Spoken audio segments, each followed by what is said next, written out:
All right. Assalamu alaikum, everyone, and a very good evening to all of you. We are very pleased to have you all join us today, and we will uh, tune in to our session. Without further delay, I would like to introduce Sir Abdul Shakur. He is a certified management accountant, CMA USA, and is a senior accounting and finance professional having more than 10 years of experience. He is the regional director for Institute of Financial Accountants, IFA, the UK for Pakistan, and chief financial officer for Kohinoor High Tech Private Limited. Without further delay, I would like to introduce him. Welcome on board, sir. All right, thank you, Alize. Thank you very much. Thank you very much, everyone, for joining us today for this pertinent topic and bit tough topic as well. And for this particular topic, we have with us Sir Mohammad Raza, and he is the fellow chartered accountant from the Institute of Chartered Accountants of Pakistan and associate chartered accountant from Institute of Chartered Accountants of England and Wales, and also holding the ADIT from the Institute of Chartered Accountants from Chartered Institute of Taxation UK as well. And he has more than 22 years of experience in direct and indirect tax advisory, compliance, and appellate services for the large national and international clients in Pakistan as well. And he is currently responsible for the tax services to the variety of the industries comprising of the power sector, mining, EPC projects, and certain other projects as well. So thank you very much, sir, for your valuable time, and welcome everyone to the session as well. All right. So, Alize, do we have some more participant in the lobby? Around everyone has joined.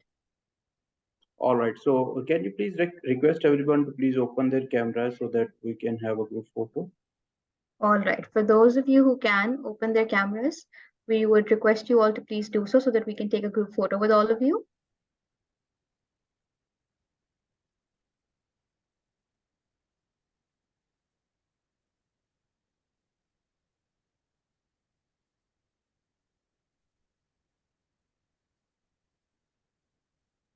Everyone who can open their cameras, can you please open your cameras, please?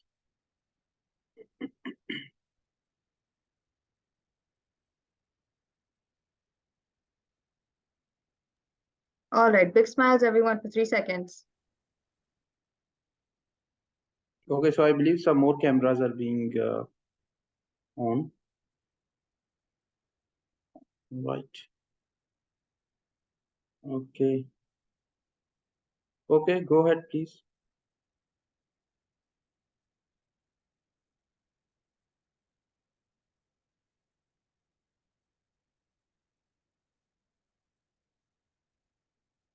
All Okay, right. so Thank are you, you done? everyone. Okay, so over to you, sir. Ji, Assalamualaikum. I hope I'm audible.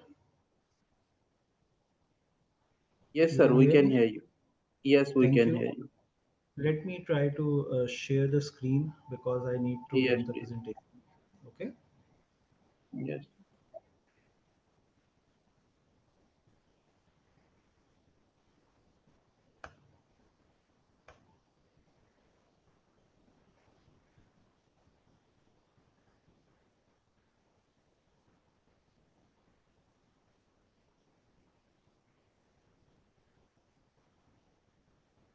Okay. Can you now Yes, see sir, the we presentation? can see your screen. Yes, yes, we can see it. Okay.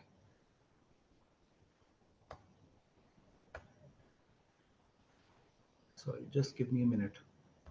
Yes.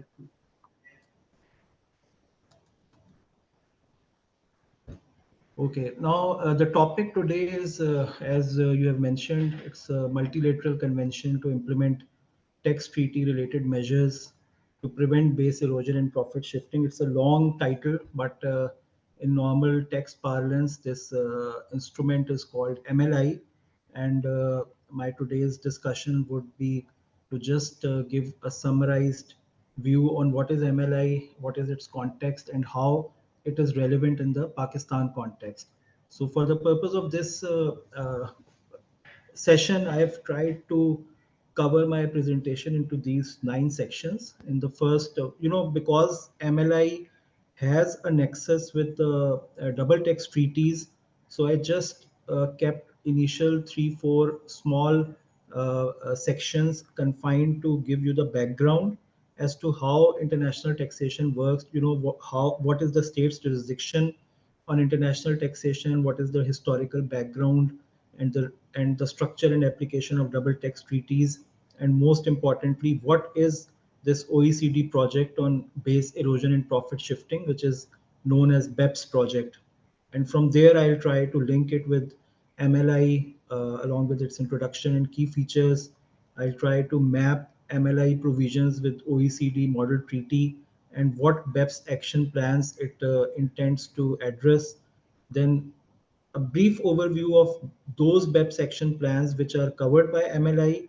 And then in the end, there is an explanation. Obviously, it's a very big subject, so I've tried to keep it brief. So it's just a summarized explanation of important parts of MLI, which are parts 1 to 5, which deals with articles 1 to 17. And in the end, we'll discuss a brief way forward as to how this can impact the future taxation landscape of world and our country.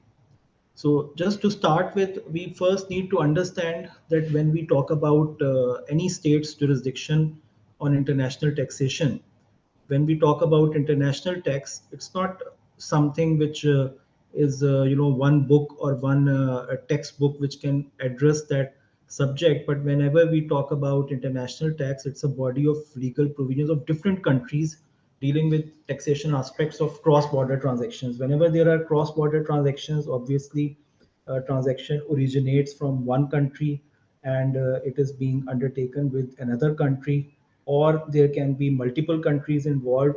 So wherever these transactions will be carried on, or they will be culminated, those countries' different legal provisions interact with the taxation aspects of such transactions, and that is commonly referred to as international tax. But the essence of the subject of international tax is confined in two questions, which is whether a country has the right to tax an individual or another legal person, and if so, to what extent state can exercise such right on the person or individual with regard to his underlying income or transaction.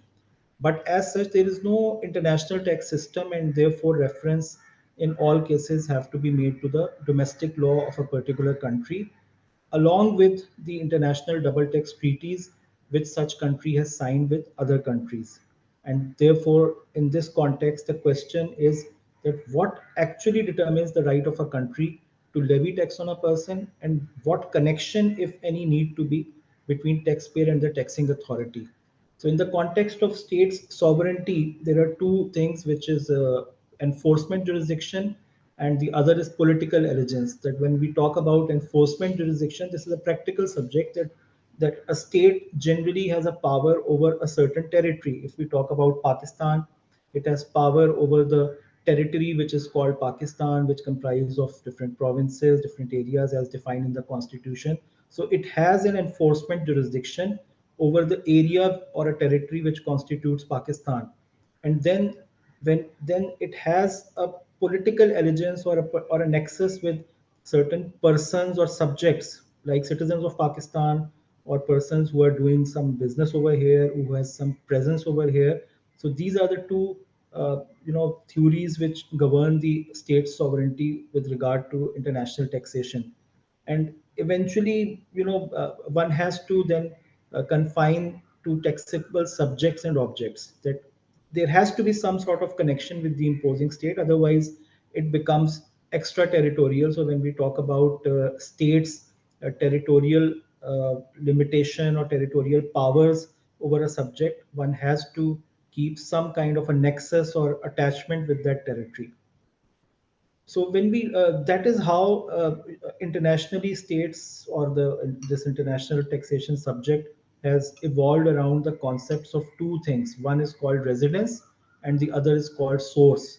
So whenever we talk about any tax law of a country, for example, even if we talk about tax law of Pakistan, it generally covers two kind of activities. One is the activities of a resident of that country in foreign countries. Like if you are a Pakistani resident, what if you are having some activities in foreign countries, the tax laws of a country would cover those, and then it would also cover the activities of a non-resident in that country. So if there is a resident of, say, US, and he is doing something in Pakistan, then the tax laws of a country also concerns the activities of such non-residents within Pakistan.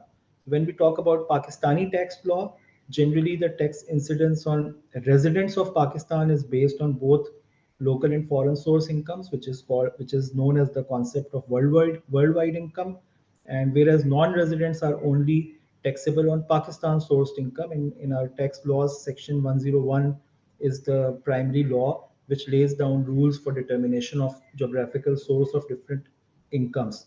But when we talk about tax policy considerations which are kept in mind by the state when formulating international tax rules, these generally evolve around three things. One is national wealth maximization, second is tax equity or fairness, and third is economic efficiency.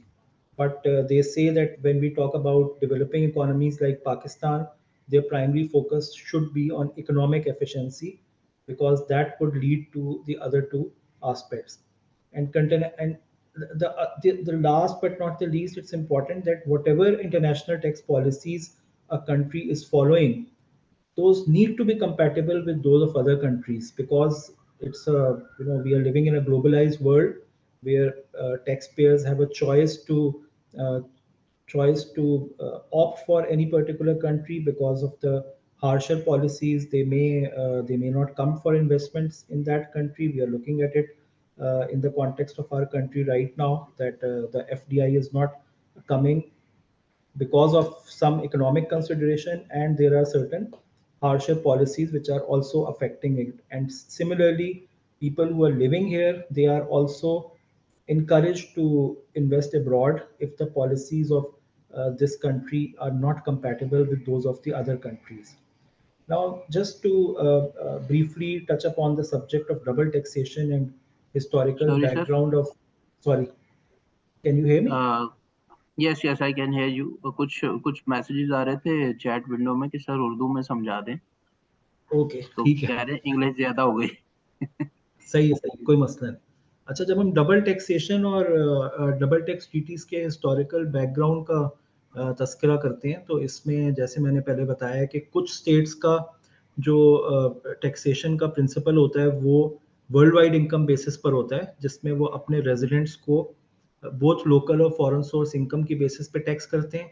जबकि कुछ states होती हैं जो सिर्फ source basis के ऊपर taxation करती हैं, कि जो इनकम का सोर्स उनकी कंट्री में होगा सिर्फ उसको वो टैक्स करते हैं। I think, I am not sure, but मैंने कहीं पढ़ा था शायद स्विट्जरलैंड में फॉर एग्जांपल उनके यहाँ ये रूल है कुछ लोगों के लिए, कि अगर उनकी इनकम जो है वो सिर्फ वो टैक्सेबल होती है जो कि स्विट्जरलैंड में सोर्स होती है, फॉरेन सोर्स इनकम टैक्स ही नहीं होती। तो इस तरह के मुख्तलिफ प्रिंसिपल्स होते हैं, और पाकिस्तान और मेरा ख्याल है ज़्यादातर कंट्रीज़ में इन दोनों अप्रोचेस का कम्बिनेशन चलता है, कि वो ना सिर्फ वर्ल्ड वाइड इनकम को टैक्स करते हैं रेजिडेंट्स के लिए, बल्कि सोर्स और रेजिडेंस का कम्बिनेशन चलता है। अब जब मुख्तलिफ किस्म के अप्रोचेज होंगी और सेम अप्रोचेज होंगी, तो देर इज़ अ पॉसिबिलिटी कि एक ही इनकम एक ही शख्स के हाथ में दो जगहों के ऊपर टैक्स हो जाए। मिसाल के तौर पर अगर पाकिस्तान जो है वो अपने रेजिडेंट्स को वर्ल्ड वाइड इनकम की बेसिस पे टैक्स कर रहा है, जिसमें उनकी फॉरेन इनकम भी टैक्स हो रही है, तो हो सकता है कि उसी आदमी की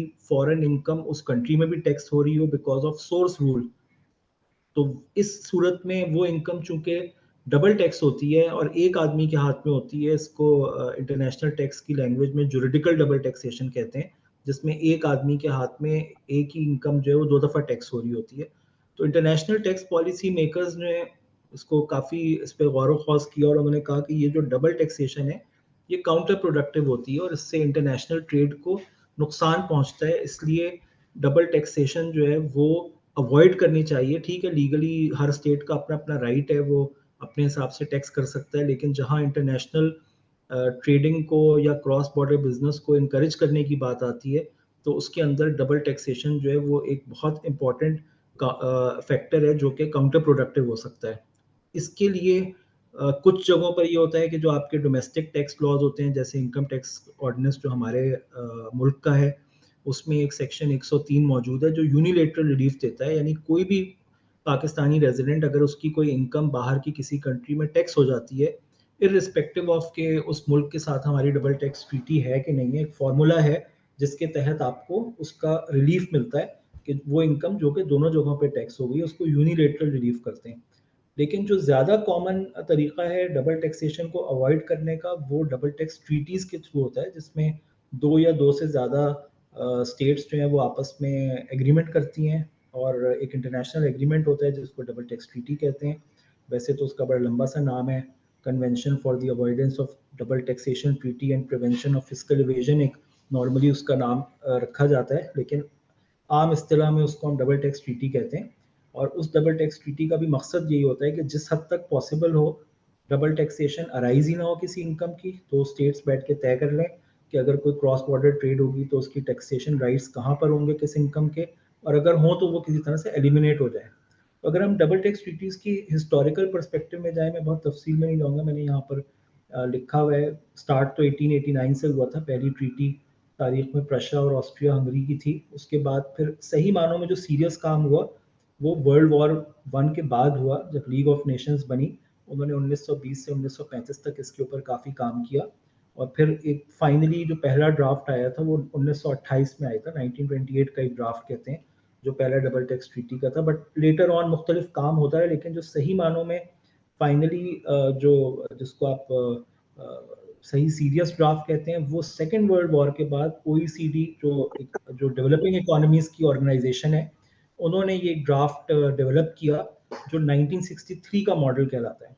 जो अगर आप देखेंगे इंटरनेट पे भी आपको मिल जाएगा, जो पहला मॉडल OECD का था वो 1963 का मॉडल ड्राफ्ट था। फिर वो सब्सिक्वेंटली रिवाइज होता रहा है, 1977 में हुआ, 92 में हुआ, लेटेस्ट 2017 में रिवाइज हुआ। कम से कम 10-12 दफ़ा ये रिवाइज हो चुका है।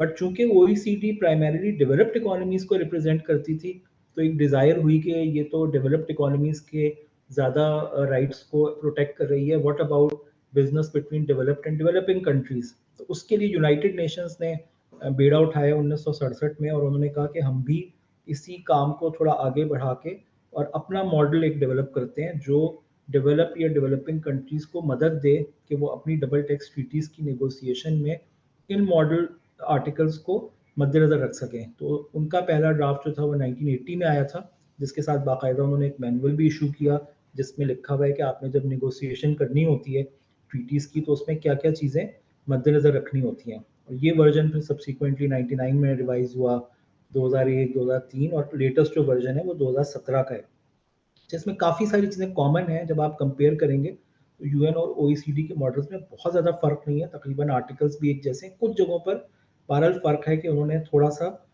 डेवलपिंग कंट्रीज़ को ज़्यादा राइट देने की कोशिश की हुई है, अनलाइक OECD जहाँ पे डेवलप्ड इकोनॉमीज़ हैं।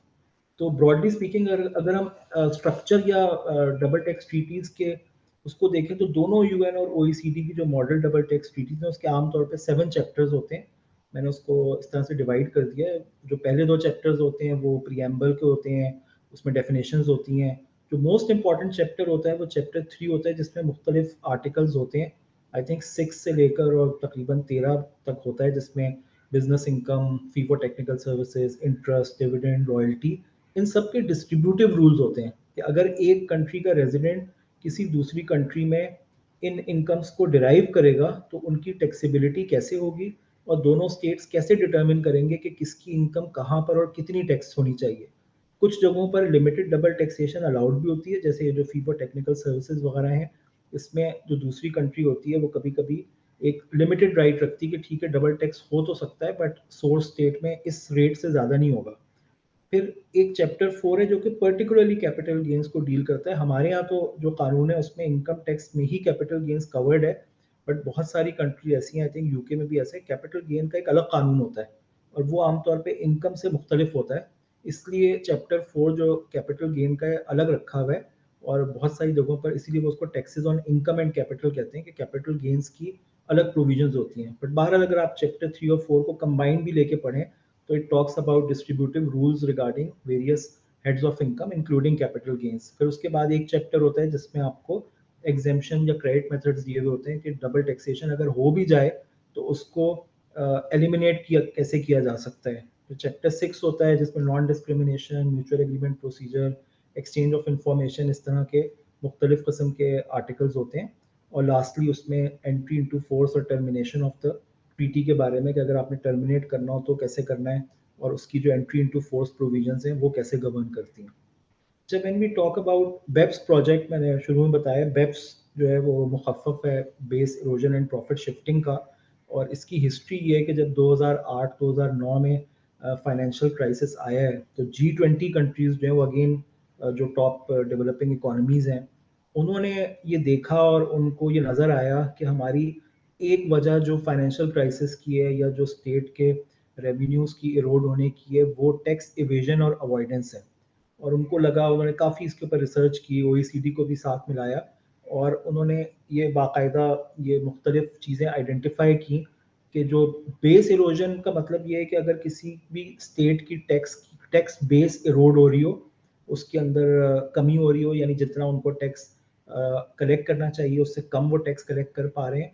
और प्रॉफिट शिफ्टिंग बेसिकली ये है कि by way of artificially tax planning strategies या जो भी हमारे टैक्स रूल्स में मिसमैच थे या गैप्स थे, उसके थ्रू आप प्रॉफिट किसी एक स्टेट से निकाल कर किसी ऐसी स्टेट में पार्क कर दें जहां पर लो या नो टैक्स लोकेशन हो। बहुत सारी पास में टैक्स हेवंस रहे हैं, आज भी हैं कुछ ऐसे जहां पर टैक्सेस नहीं हैं।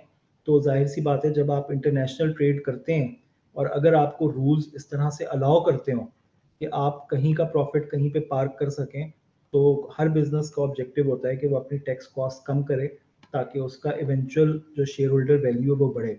तो इस पूरे प्रोजेक्ट में ये आइडेंटिफाई हुआ कि इस तरह की बहुत सारी स्ट्रेटजीज हैं जो मल्टीनेशनल्स या वो लोग जो कि क्रॉस बॉर्डर ट्रेड करते हैं वो अडॉप्ट कर रहे हैं, जिसके थ्रू बेस इरोजन हो रही है और प्रॉफिट शिफ्टिंग हो रही है। अच्छा, इसमें बड़ी इंपॉर्टेंट बात ये कि इसमें कुछ स्कीम्स बहरहाल इलीगल थी, लेकिन ज़्यादातर स्कीम्स वो थी जो कि तमाम तर लोगों ने इस नतीजे पे पहुंचे कि ये लीगल हैं, यानी with in four corners of law थी, लेकिन उसके लूप होल्स ऐसे थे या वो टैक्स सिस्टम्स एक पुराने ज़माने के बने हुए थे, आर्काइक हो गए थे, और उन्होंने जो नई वेज ऑफ डूइंग बिजनेस हैं उसके साथ अडेप्ट नहीं किया। तो उसकी वजह से बहुत सारी चीज़ें ऐसी थी जो लीगल तरीके से लोग अपने प्रॉफिट्स को इधर से उधर शिफ्ट भी कर रहे थे और लो टैक्स पे कर पा रहे थे। तो एक जनरल एस्टिमेट उनका डेवलपिंग कंट्रीज का, अच्छा डेवलपिंग कंट्रीज जो है अनलाइक पाकिस्तान या अदर अंडर वो इमर्जिंग इकोनॉमीज, उनका ज़्यादा रिलायंस जो है वो कॉर्पोरेट इनकम टैक्स के ऊपर होता है, डायरेक्ट टैक्सेशन के ऊपर होता है। तो base erosion profit shifting primarily चूंकि इनकम टैक्स से रिलेटेड प्रोजेक्ट था, तो उनका एस्टिमेट था कि हमें कम से कम 100 से 240 बिलियन का रेवेन्यू एनुअली लॉस्ट हो जाता है because of base erosion and profit shifting practices. तो बहरहाल OECD और G20 ने मिलकर एक इंक्लूसिव फ्रेमवर्क बनाया वेब्स के ऊपर, जिसमें तकरीबन फिर उन्होंने बाद में ज़ाहिर और भी डेवलपिंग इकोनॉमीज को भी शामिल किया, जिसमें पाकिस्तान भी शामिल है। और उन्होंने कहा कि नहीं, ये एक इंटरनेशनल प्रोजेक्ट है और it should not be confined to develop economies, बल्कि इसमें सबका रोल है और इट्स इंटरनेशनल प्रोजेक्ट। हर रियासत का हक है कि वो अपने रेवेन्यू को सेफ गार्ड करे, और हमें चाहिए कि हम सब मिलकर इसके ऊपर काम करें। तो उन्होंने बाकायदा ये काफ़ी 7-8-10-12 साल लंबा प्रोजेक्ट चला, और उसके बाद उन्होंने 15 मेजर्स आइडेंटिफाई किए कि ये 15 मेजर्स हैं जिसके थ्रू हम टैक्स अवॉइडेंस को टैकल कर सकते हैं, हम इंटरनेशनल टैक्स रूल्स की कोहेरेंस कर सकते हैं, और हम ज़्यादा ट्रांसपेरेंट टैक्स एनवायरनमेंट डेवलप कर सकते हैं। ये जो 15 एक्शंस हैं, ये इसकी एक समरी है अकॉर्डिंग टू डिफरेंट क्लासिफिकेशन। तरतीब से नहीं है, लेकिन अगर आप देखेंगे तो इसमें एक्शन 1 जो बिल्कुल राइट साइड पर आ रहा है, which talks about digital economy, और फिर लेफ्ट साइड पर एक्शन 2, 3, 4 इस तरह से मुख्तलिफ तरतीब के हिसाब से। लेकिन ब्रॉडली स्पीकिंग 4 उसमें डिवाइड किया गया। एक मिनिमम स्टैंडर्ड्स हैं, यानी मिनिमम स्टैंडर्ड्स ये हैं कि ये तो हर कंट्री ने कम से कम करना ही है अगर इस प्रोजेक्ट के का हिस्सा बनते हैं वो। फिर कुछ रीइंफोर्स्ड इंटरनेशनल स्टैंडर्ड्स हैं जो सब्सटेंस से रिलेटेड हैं। फिर कुछ कॉमन अप्रोचेस और बेस्ट प्रैक्टिसेस हैं जो ट्रांसपेरेंसी वगैरह से रिलेटेड है। और इन दी एंड जो असल इसमें जो काफ़ी ज़्यादा जोर रहा है वो डिजिटल इकोनॉमी पे रहा है। और उसी के कॉन्टेक्स्ट में एक और है, वो मैं आपको एंड में बताऊंगा, उसकी कुछ अपनी सिग्निफिकेंस है वेब्स के प्रोजेक्ट के हिसाब से। बट बहरहाल की 15 एक्शन पॉइंट्स है जिनको इंटरनेशनल कम्युनिटी ने एग्री किया, और इसमें से जो 15वां एक्शन पॉइंट था वो ये था कि एक मल्टीलेटरल इंस्ट्रूमेंट डेवलप किया जाए जो तमाम मेंबर साइन करें या उसको एग्जीक्यूट करें, और उसके ज़रिए जितनी भी इंटरनेशनल टैक्स ट्रीटीज़ हैं वो सारी जो हैं वो अपडेट हो जाएं, और ये सारे जो कुछ हम इन लोगों ने डेवलप किया है वो तमाम लोगों के टैक्स सिस्टम में इम्प्लीमेंट हो सके। तो अब हम MLI पर आते हैं। जो MLI है उसके बहुत ब्रीफ इंट्रोडक्शन और की फीचर्स को पहले हम डिस्कस कर लेते हैं। इसमें ये है कि जो MLI का असल मकसद है वो यही है कि जो गवर्नमेंट्स हैं उनको उन्होंने सॉल्यूशन प्रोवाइड करना था कि जो इंटरनेशनल टैक्स ट्रीटीज़ के अंदर लूप होल्स पैदा हो गए हैं उसको किसी तरह प्लग किया जाए। अब वैसे तो अगर आपको पता ही है कि जो डबल टैक्स ट्रीटी होती है वो आमतौर पर 2 सॉवरेन स्टेट्स का एग्रीमेंट होता है। अब इस वक्त दुनिया में कुछ 17-18 हज़ार एग्रीमेंट्स होंगे या हज़ारों एग्रीमेंट्स हैं, I am not sure about the exact number. लेकिन अगर एक्चुअली ये सारा उसको रिवाइज करना हो तो आप सोचें कितना लंबा टास्क है कि हर स्टेट जो है वो दूसरी स्टेट के साथ बैठे रीनिगोशिएट करे, कोई एग्री करेगा कोई नहीं करेगा। तो सब ने तय यही किया कि हम सब इस एग्रीमेंट को डेवलप करते हैं और इस MLI के थ्रू हम कम से कम जो हमारे एग्रीड मिनिमम स्टैंडर्ड्स हैं वो हम इम्प्लीमेंट कर लें, जो भी ट्रीटी अब्यूज़ की प्रोविजंस हैं उसको इसमें इनकॉर्पोरेट कर दें, और जो डिस्प्यूट रेजोल्यूशन मैकेनिज्म्स हैं वो सारे के सारे हमारे ट्रीटीज़ के अंदर इम्प्लीमेंट हो जाएं।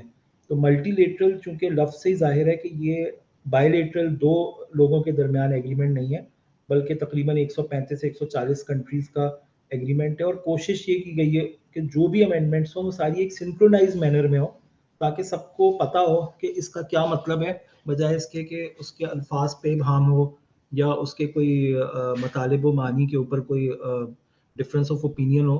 तो उस सब को मद्देनज़र रखते हुए उन्होंने ये MLI को डेवलप किया, और इसका बहुत अच्छा जो उस ज़माने में OECD के सेक्रेटरी जनरल थे उन्होंने ये कंक्लूड किया था, जो मैंने यहाँ पे रिप्रोड्यूस भी किया हुआ है, कि सिग्नेटरीज को रीनेगोशिएटिंग और थाउजेंड्स ऑफ टैक्स ट्रीटीज के बर्डन से बचाने के अलावा इस कन्वेंशन का जो सबसे बड़ा फ़ायदा है वो ये है कि इसके थ्रू सर्टेनिटी और प्रिडिक्टेबिलिटी भी प्रोवाइड करना है बिजनेसेस के लिए, और ताकि वो एक इंटरनेशनल टैक्स सिस्टम में बेनिफिशियली वर्क कर सकें, जो इवेंचुअली फिर हर चीज़ का मकसद जो है वो यही होता है कि सिटीजन ऑफ द स्टेट के बेनिफिट के लिए हो। तो सिर्फ मकसद ये नहीं था कि सिर्फ टैक्स लेके बिजनेसेस को कोई हिंड्रेंस प्रोवाइड की जाए, बल्कि असल मकसद यही होता है कि टैक्स लॉ में कम से कम सर्टेनिटी और प्रिडिक्टेबिलिटी मौजूद हो, ताकि कोई भी बिजनेस करे तो उसको पता हो कि मेरे इस बिजनेस के ऊपर या इस ट्रांजैक्शन के ऊपर क्लियरली क्या टैक्स इम्प्लीकेशंस होंगी, ताकि वो उस हिसाब से प्लान कर सके।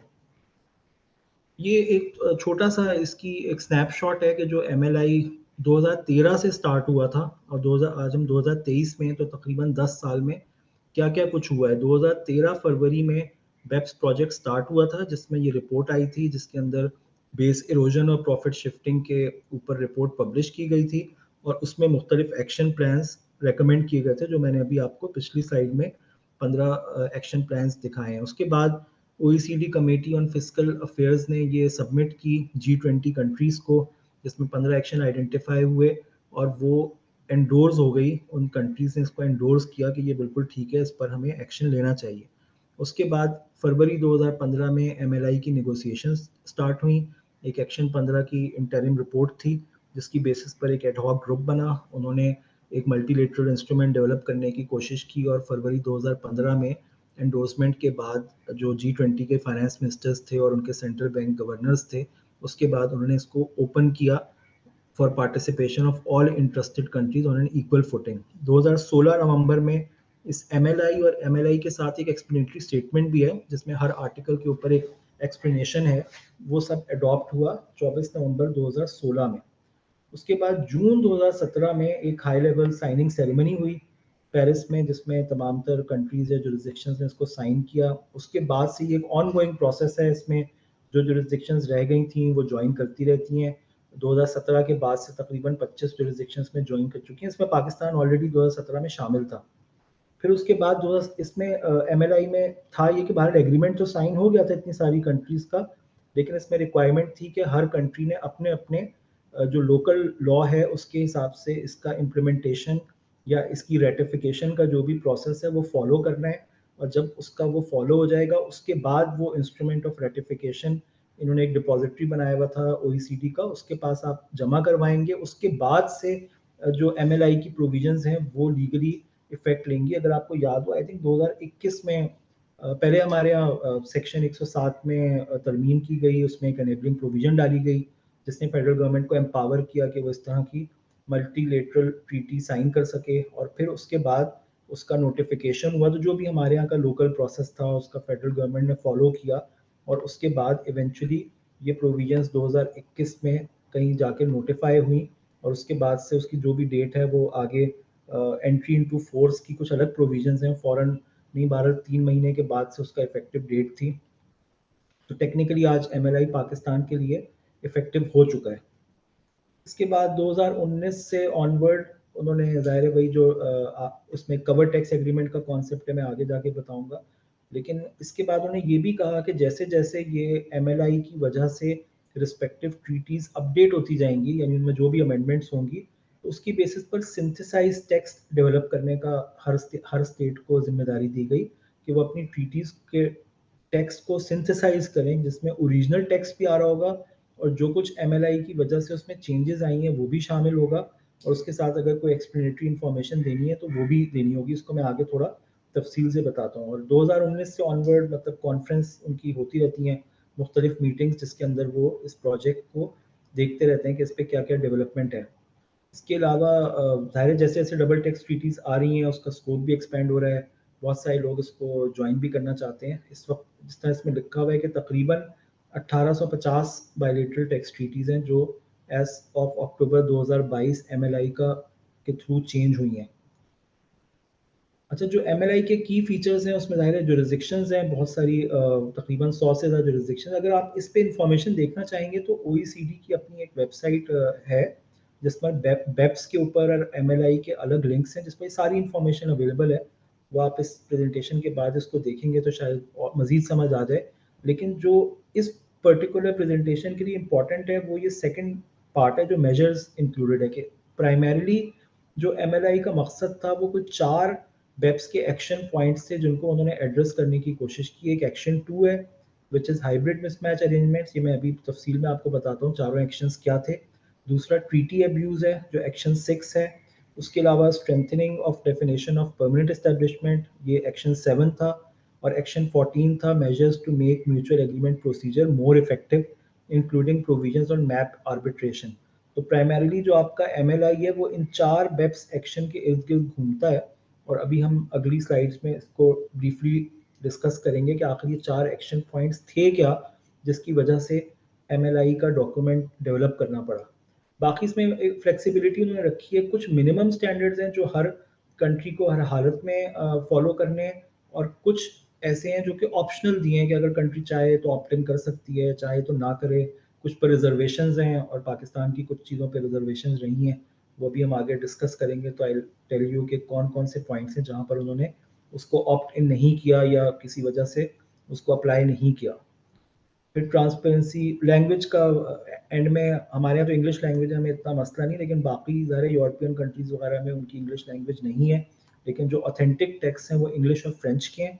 इसके अलावा ट्रांसलेशंस जो हैं वो इंडिविजुअल सिग्नेटरीज ने की हैं, अरबिक में हुई है ट्रांसलेशन, मुख्तलिफ जो भी दुनिया में ज़बानें बोली जाती हैं उन सब की इसमें ट्रांसलेशन हुई हुई हैं। लेकिन जो ऑथेंटिक टेक्स्ट डेवलप हुआ था वो इंग्लिश और फ्रेंच का था। ये हमारे यहाँ इतना मसला नहीं है लकीली, लेकिन कुछ कंट्रीज़ में इवन ट्रांसलेशंस का भी बड़ा फ़र्क आ जाता है कि एक टेक्स्ट में मतलब कुछ और निकल रहा होता है और ट्रांसलेट होता है तो कुछ और निकल रहा होता है।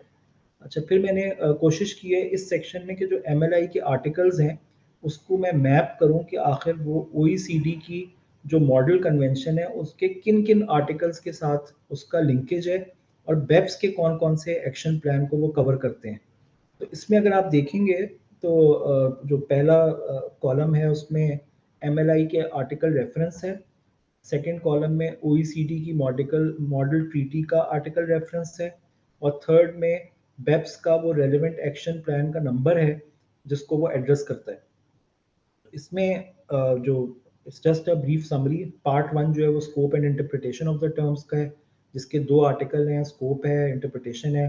फिर पार्ट 2 जो है वो हाइब्रिड मिसमैचेस से रिलेटेड है, जिसके 3 आर्टिकल्स हैं, और वो मैंने आगे लिखा हुआ है कि किन किन आर्टिकल्स को वो अफेक्ट करते हैं, और प्राइमरीली एक्शन प्लान 2 और 6 को एड्रेस करते हैं। फिर पार्ट 3 है जो ट्रीटी अब्यूज से रिलेटेड है, जिसमें तकरीबन आर्टिकल 7 से 10 तक है और I think it's quite self explanatory. इसके बाद आपको शायद ये प्रेजेंटेशन शकूर साहब भेज देंगे या शेयर कर लेंगे, तो इसमें आप ये देख लीजिएगा कि ये मैपिंग हुई हुई है कि कौन कौन से आर्टिकल का किस किस मॉडल ट्रीटी के आर्टिकल के साथ रेफरेंस है और किस किस एक्शन प्लान को वो कवर कर रहा है।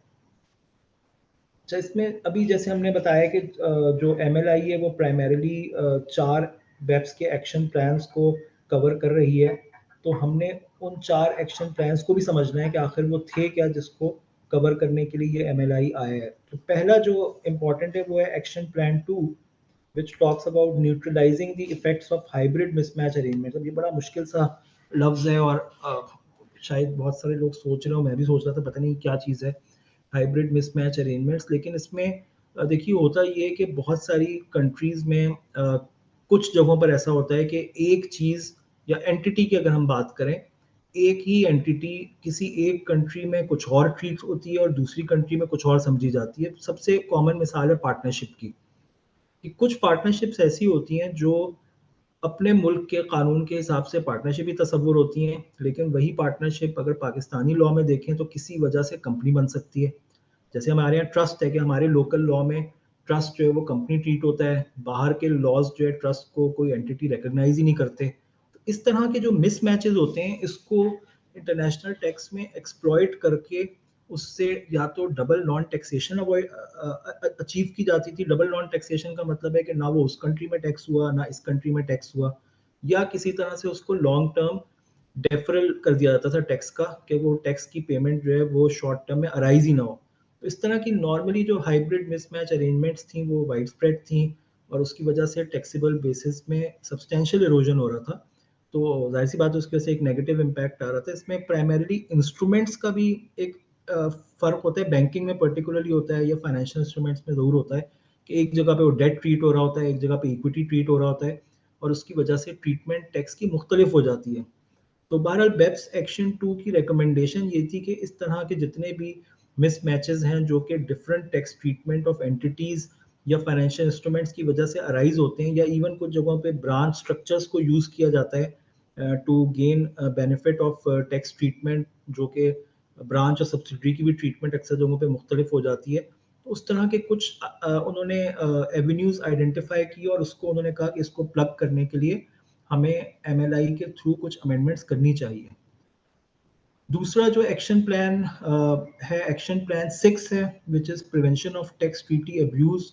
आई थिंक ये बहुत सारे लोगों को पता होगा कि जो ट्रीटी मतलब बुनियादी तौर पे जो ट्रीटीज़ आई थी 1920s में और उसके बाद सेकेंड वर्ल्ड वॉर के बाद डेवलप होती रही, उसका बुनियादी मकसद तो यही था कि जो क्रॉस बॉर्डर ट्रेड है उसमें से ऑब्स्टिकल्स रिमूव हो और डबल टैक्सेशन जो होती है वो अवॉइड की जाए, ताकि cross border trade off goods और सर्विसेज जो है वो इनकरेज हो सके और उसकी वजह से टेक्नोलॉजी की मूवमेंट इधर से उधर हो।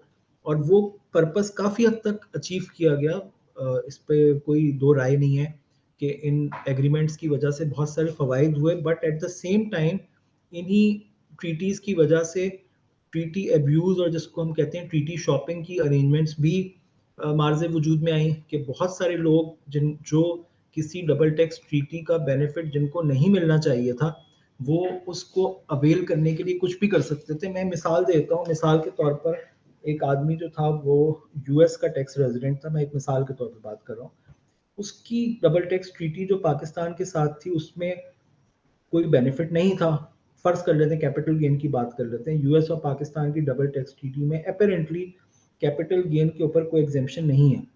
लेकिन US वाले बंदे ने सोचा कि अगर मैं उसने रिसर्च की और उसने देखा कि पाकिस्तान की किस किस डबल टैक्स ट्रीटी में कैपिटल गेन पर एग्जेम्पशन है।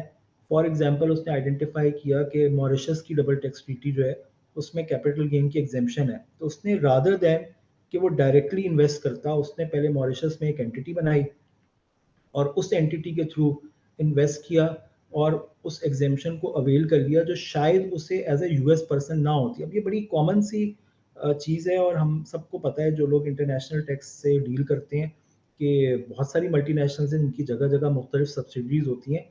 तो कोई सब्सिडरीज कहीं पर बनाना कोई बुरी बात नहीं है, लेकिन इसमें जो ट्रीटी अब्यूज़ है वो आमतौर पे वहाँ होती है जहाँ पे कुछ शेल कंपनीज होती हैं या वहाँ पर उस जगह पर बिल्कुल ही कोई काम ही नहीं था। आपने पेपर कंपनी बना ली है, तो उस तरह की चीज़ें उन्होंने आइडेंटिफाई की और उसको उन्होंने ये ट्रीटी शॉपिंग के ज़ुमरे में लिया और उन्होंने कहा कि ये ट्रीटी अब्यूज़ हो रही है और इसकी वजह से हमें चाहिए कि इसके लिए कुछ मेजर्स लें ताकि ये ट्रीटी अब्यूज़ की प्रैक्टिस को ख़त्म किया जा सके। इसके लिए कुछ चीज़ें ऑलरेडी हमारे यहाँ एग्जिस्टिंग ट्रीटीज़ में मौजूद हैं, लेकिन कुछ चीज़ें मज़ीद आइडेंटिफाई की गई जिसमें उन्होंने बुनियादी तौर पे ये कहा कि इसकी वजह से आपकी इनकम एस्केप हो जाती है या इनएडिक्वेटली टैक्स हो रही होती है, उसके नुकसानात या उसकी इम्प्लिकेशंस पे तो बहुत बात की जा सकती है, लेकिन बुनियादी इसका जो मकसद था वो ये था कि जो ट्रीटी अब्यूज़ प्रोविजंस हैं या जो ट्रीटी अब्यूज़ के तरीक़ेकार हैं, उनको एड्रेस करने के लिए कुछ ना कुछ किया जाए। और इसमें जो रिपोर्ट थी उसमें उन्होंने जो मिनिमम स्टैंडर्ड्स थे उसमें उन्होंने 2 कंपोनेंट्स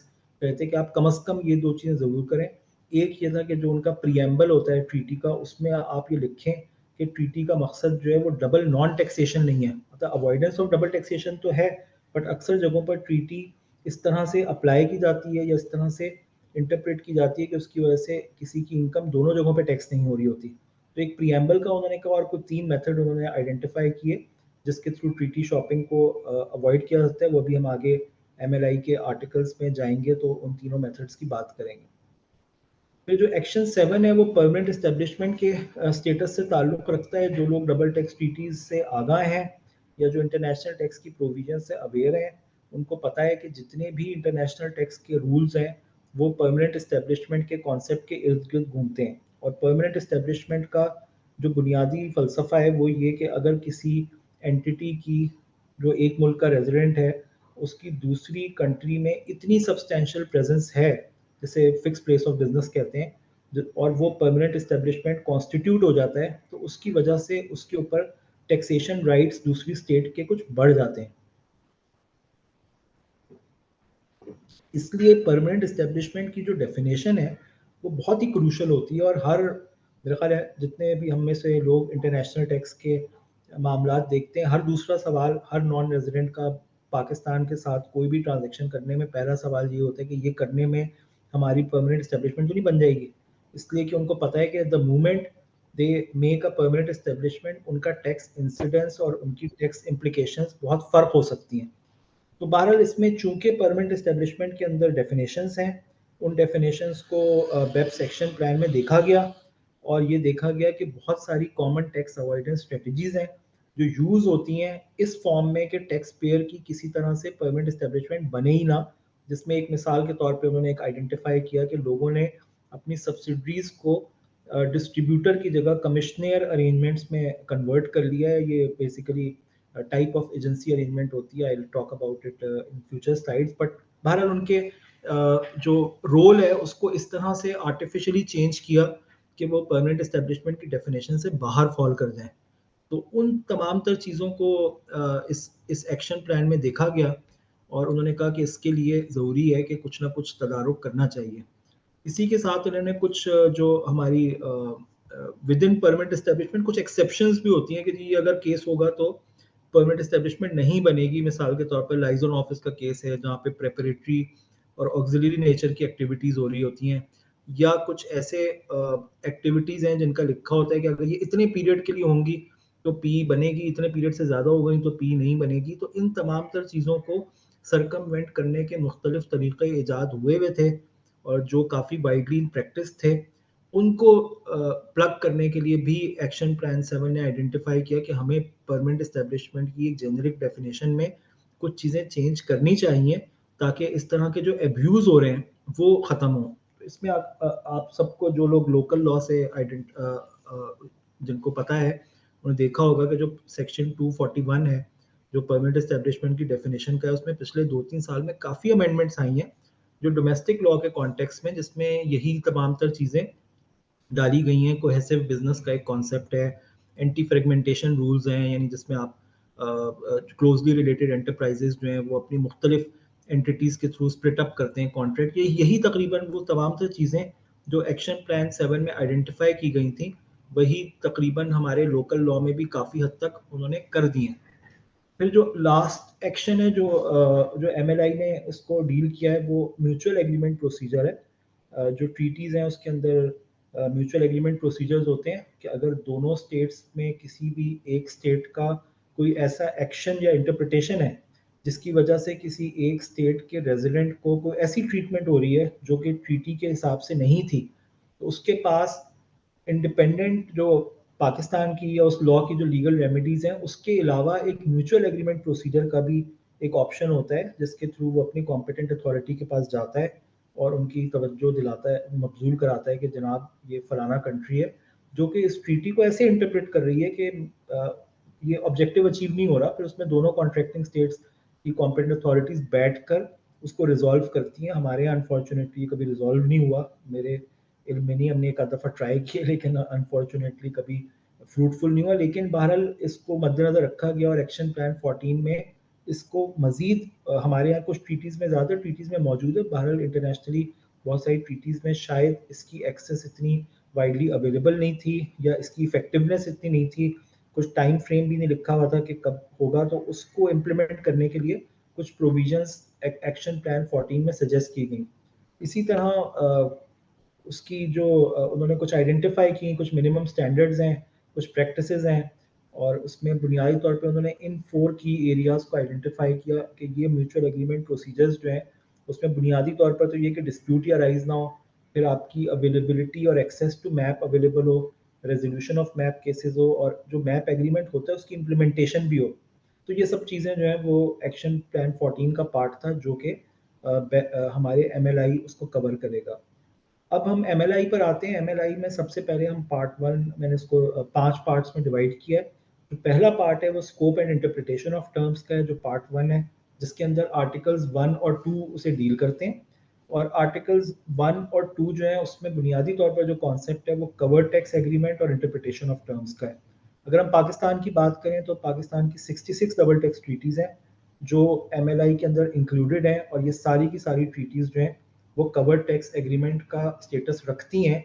लेकिन जो कवर टैक्स एग्रीमेंट की डेफिनेशन MLI में दी गई हुई है वो ये कि हर वो डबल टैक्स ट्रीटी जो कि इन्फोर्स हो दो या दो से ज़्यादा पार्टीज़ में और जिसमें उन्होंने दोनों पार्टियों ने नोटिफिकेशन दिया हो डिपॉजिटरी को कि हम इस ट्रीटी को कवर्ड टैक्स एग्रीमेंट में शामिल करना चाहते हैं। मिसाल के तौर पर अगर पाकिस्तान और UAE की डबल टैक्स ट्रीटी है और पाकिस्तान ने तो OECD को कह दिया है कि मैं ये ट्रीटी चाहता हूँ कि इसमें कवर्ड हो, लेकिन UAE ने नहीं किया फॉर एग्जांपल, तो वो फिर इससे बाहर होगी। तो है in the end of the day इसका जो सारा एक्शन है वो रेसिप्रोकल ही है कि दोनों कंट्रीज का अपना एक्शन भी बड़ा इम्पोर्टेंट है कि अगर वो दोनों इस किसी भी ट्रीटी को कवर करवाना चाहेंगे तो उनको बाकायदा उसमें MLI की लिस्ट में बताना पड़ेगा कि ये वाली ट्रीटी है जो कि हम इसमें कवर करवाना चाहते हैं। जहाँ तक बात डेफिनेशन ऑफ टर्म्स की है उसके लिए MLI का जो डॉक्यूमेंट है उसमें लिखा हुआ है कि अगर कोई भी टर्म जो है वो MLI में डिफाइंड नहीं है तो उसका मतलब रिस्पेक्टिव जो टैक्स एग्रीमेंट है या डबल टैक्स ट्रीटी है उसमें जो डेफिनेशन होगी उसके हिसाब से लिया जाएगा। अच्छा, अगर आप उस डबल टैक्स ट्रीटी को देखें या जिस तरह OECD के आर्टिकल डेफिनेशन के उसमें भी ये लिखा होता है कि अगर कोई टर्म ट्रीटी में डिफाइंड नहीं है तो वो बिल्कुल वैसे ही कॉन्स्टिट्यूट की जाएगी जैसे कि domestic law of the country की है। यानी अगर हम किसी ट्रीटी की बात करें और उसमें कोई टर्म नहीं डिफाइंड तो वो फिर टर्म पाकिस्तान के कॉन्टेक्स्ट में इनकम टैक्स ऑर्डिनेंस में देखी जाएगी कि वो किस तरह से डिफाइंड है। मैंने आपको पहले बात की थी सिंथेसाइज टैक्स की, वो भी इसमें कॉन्सेप्ट है आर्टिकल 1 और 2 में कि जब कवर्ड टैक्स एग्रीमेंट के तमाम तर प्रोसेस कंप्लीट हो जाएंगे और वो एक्चुअली दोनों कंट्रीज ने मिसाल के तौर पे एग्री कर लिया कि हाँ ये टैक्स एग्रीमेंट MLI की वजह से चेंज होना चाहिए, उसके बाद जुरिसडिक्शंस की जिम्मेदारी है कि वो अपने एग्रीमेंट को बाकायदा एक सिंथेसाइज टेक्स्ट डेवलप करें और उसको पब्लिक के लिए अवेलेबल करें। अगर आप FBR की वेबसाइट पे जाएंगे तो उसमें जो डायरेक्टरेट ऑफ इंटरनेशनल टैक्स है उसके वेब पेज के ऊपर डबल टैक्स ट्रीटीज दी हुई है और उसी में एक अलग टैब उन्होंने ऐड किया है जिसमें सिंथेसाइज टेक्स्ट अवेलेबल है। अब तक शायद 25 से 30 ट्रीटीज हैं जिनका सिंथेसाइज टेक्स्ट अवेलेबल हो चुका है। तो वो बड़ा ज़रूरी है कि अब गोइंग फॉरवर्ड आपको डबल टैक्स ट्रीटी का ओरिजिनल टेक्स्ट नहीं देखना बल्कि हर वो ट्रीटी जो कि CTA में कवर्ड थी और MLI की उससे अपडेट हो गई है उसका सिंथेसाइज टेक्स्ट को देखना बहुत ज़रूरी है। अच्छा, हम पार्ट 2 में आते हैं, हाइब्रिड मिसमैचेस। ये मैंने पहले भी हल्का सा टच अपॉन किया था। इसमें जो पहला जो इशू है ना जो आर्टिकल 3 डील करता है वो ट्रांसपेरेंट एंटिटीज से डील करता है। ट्रांसपेरेंट एंटिटीज का कॉन्सेप्ट हमारे यहाँ थोड़ा कम है, और लेकिन बाहर की कंट्रीज में बहुत ज़्यादा है। हमारे यहाँ आप यूँ समझ लें कि हमारे इनकम टैक्स ऑर्डिनेंस में, जैसे अगर हम एसोसिएशन ऑफ पर्सन्स की बात करें और वो एसोसिएशन ऑफ पर्सन्स कंपनीज की होती है, तो उसके बारे में सेक्शन 92 ये कहता है कि वो एसोसिएशन ऑफ पर्सन्स खुद टैक्स नहीं होगी, बल्कि उसके जो मेंबर्स हैं वो अपने रिस्पेक्टिव शेयर्स पर टैक्स होंगे। अब इसी कॉन्सेप्ट को आप थोड़ा सा एक्स्ट्रापोलेट कर लें तो बाहर के ममालिक में या जो फॉरेन कंट्रीज हैं उस उनके यहाँ ये फिस्कली ट्रांसपेरेंट एंटिटीज का कॉन्सेप्ट अक्सर जगहों पर है, पर्टिकुलरली पार्टनरशिप्स में ही है। सॉरी। और उसमें ये यही होता है कि वो जो एंटिटी इटसेल्फ होती है वो टैक्स नहीं होती, बल्कि उसके मेंबर्स टैक्स होते हैं। अब इसमें जो आइडेंटिफाई किया गया मामला वो ये था कि इसमें अक्सर ऐसा होता है कि ये जो ट्रांसपेरेंट एंटिटीज होती हैं, ये एक कंट्री में फॉर एग्जांपल नॉन टैक्सेबल थी और दूसरी कंट्री में इसलिए नॉन टैक्सेबल हो गई कि वो उस कंट्री की रेजिडेंट थी, तो उसकी वजह से दोनों ही जगहों पे टैक्स नहीं हुआ। तो उसको अवॉइड करने के लिए उन्होंने ये रिकमेंडेशन दी और इसके अंदर इन्होंने बाकायदा ये चीज़ डाली है कि अगर कोई ऐसी एंटिटी या अरेंजमेंट होगी जो कि फिजिकली ट्रांसपेरेंट होगी, अगर तो उसके मेंबर्स उसी कंट्री के रेजिडेंट होंगे, लेट्स से पाकिस्तान की एओपी है, पाकिस्तान ही के रेजिडेंट उसके मेंबर्स हैं, तो उसमें उनको कोई मुज़ायका नहीं है, इसलिए कि उनको पता है कि ये इनकम इवेंचुअली पाकिस्तान में टैक्स हो रही है। लेकिन अगर पाकिस्तान की पार्टनरशिप है, उसके मेंबर्स लेट्स से यूएई के हैं, तो उस सूरत में वो कह रहे हैं कि हम आपको ट्रीटी का बेनिफिट नहीं देंगे, इसलिए कि आप लगता है ऐसा है कि आपने पार्टनरशिप बनाई इसलिए कि वो इनकम ना यहाँ टैक्स हुई ना उस कंट्री में टैक्स हुई जहाँ पार्टनरशिप थी, और एक तीसरी कंट्री में उसका बेनिफिट चला गया, तो उस सूरत में हम आपको कोई डबल टैक्स रिलीफ नहीं देंगे एग्जेम्पशन या डिडक्शन के उसमें। अच्छा, समहाउ पाकिस्तान ने ये जो आर्टिकल ये अडॉप्ट ही नहीं किया, तो इसकी कोई सिग्निफिकेंस शायद उनके एग्रीमेंट्स पर नहीं होगी, और उसकी शायद वजह ये है कि हमारे यहाँ इस तरह के कॉन्सेप्ट नहीं है। लेकिन मकसद ये था कि आपको इसका कॉन्सेप्ट पता होना चाहिए कि ये आखिर ट्रांसपेरेंट एंटिटीज से रिलेटेड बेप्स का इशू क्या था और एमएलआई ने उसको एड्रेस कैसे किया है। तो जो सेकंड इशू है जो आर्टिकल 4 है वो डुअल रेजिडेंट एंटिटीज से रिलेटेड है। ये भी बड़ा कॉमन सा है, जो लोग डबल टैक्स ट्रीटीज के सब्जेक्ट से आशना है उनको पता है। उसके अंदर एक आर्टिकल 4 होता है रेजिडेंट का, विच इज फिजिकल डोमिसाइल, और इसमें बहुत ज़्यादा इम्कानात होते हैं ऐसे कि एक ही एंटिटी या एक ही इंडिविजुअल दो जगहों का रेजिडेंट हो सकता है। मैं मिसाल दे देता हूँ, मिसाल के तौर पर, और ये पर्टिकुलरली एंटिटीज़ के हवाले से, तो मैं इंडिविजुअल की मिसाल नहीं दूंगा। हमारे यहाँ लॉ ये है कि अगर कोई फॉरेन कंपनी हो तो वो पाकिस्तानी रेजिडेंट होगी अगर उसका मैनेजमेंट और control of affairs wholly situated in Pakistan during that tax year हो। ये test of management and control का प्रिंसिपल है। हो सकता है वही एंटिटी किसी और मुल्क के तहत बनी है और उस मुल्क में कानून ये हो कि जो भी कंपनी इनकॉर्पोरेट यहाँ की हुई है वो यहाँ की रेजिडेंट होगी। मैं मिसाल देता हूँ, मैंने पिछले दिनों ही देख रहा था हांगकांग की और पाकिस्तान की डबल टैक्स ट्रीटी देख रहा था। हांगकांग की ट्रीटी में लिखा हुआ है कि हर वो एंटिटी जो कि हांगकांग के लॉ के हिसाब से बनी हुई है वो हांगकांग की रेजिडेंट होगी। बट जरूरी तो नहीं है कि उसका मैनेजमेंट और कंट्रोल भी हांगकांग में ही हो सकता है उसका मैनेजमेंट एंड कंट्रोल पाकिस्तान में हो।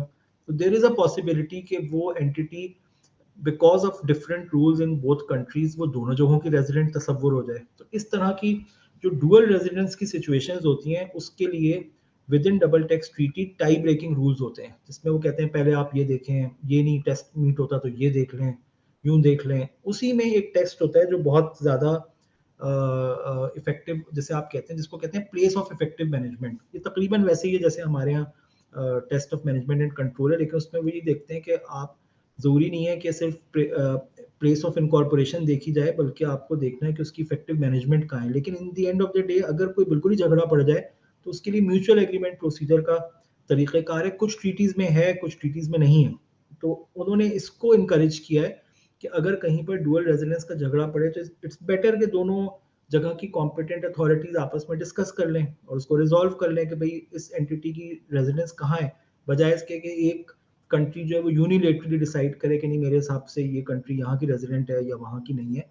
तो उन्होंने म्यूचुअल एग्रीमेंट प्रोसीजर को थोड़ा इनकरेज किया है कि आप उसके थ्रू जो है वो कोशिश करें कि आप इसका रेजिडेंशियल स्टेटस जो है वो डिटर्मिन करने के लिए आपस में बैठ के देख लें। इसमें पाकिस्तान ने इस आर्टिकल को अडॉप्ट किया है और उन्हें अपनी 66 की 66 सीटीएस आइडेंटिफाई है, जिसमें ऑलरेडी टाई ब्रेकिंग रूल्स मौजूद हैं और उसमें प्लेस ऑफ इफेक्टिव मैनेजमेंट ही को फौकियत दी हुई है कि उसके थ्रू आप रेजिडेंसी का क्राइटेरिया डिटरमिन करेंगे।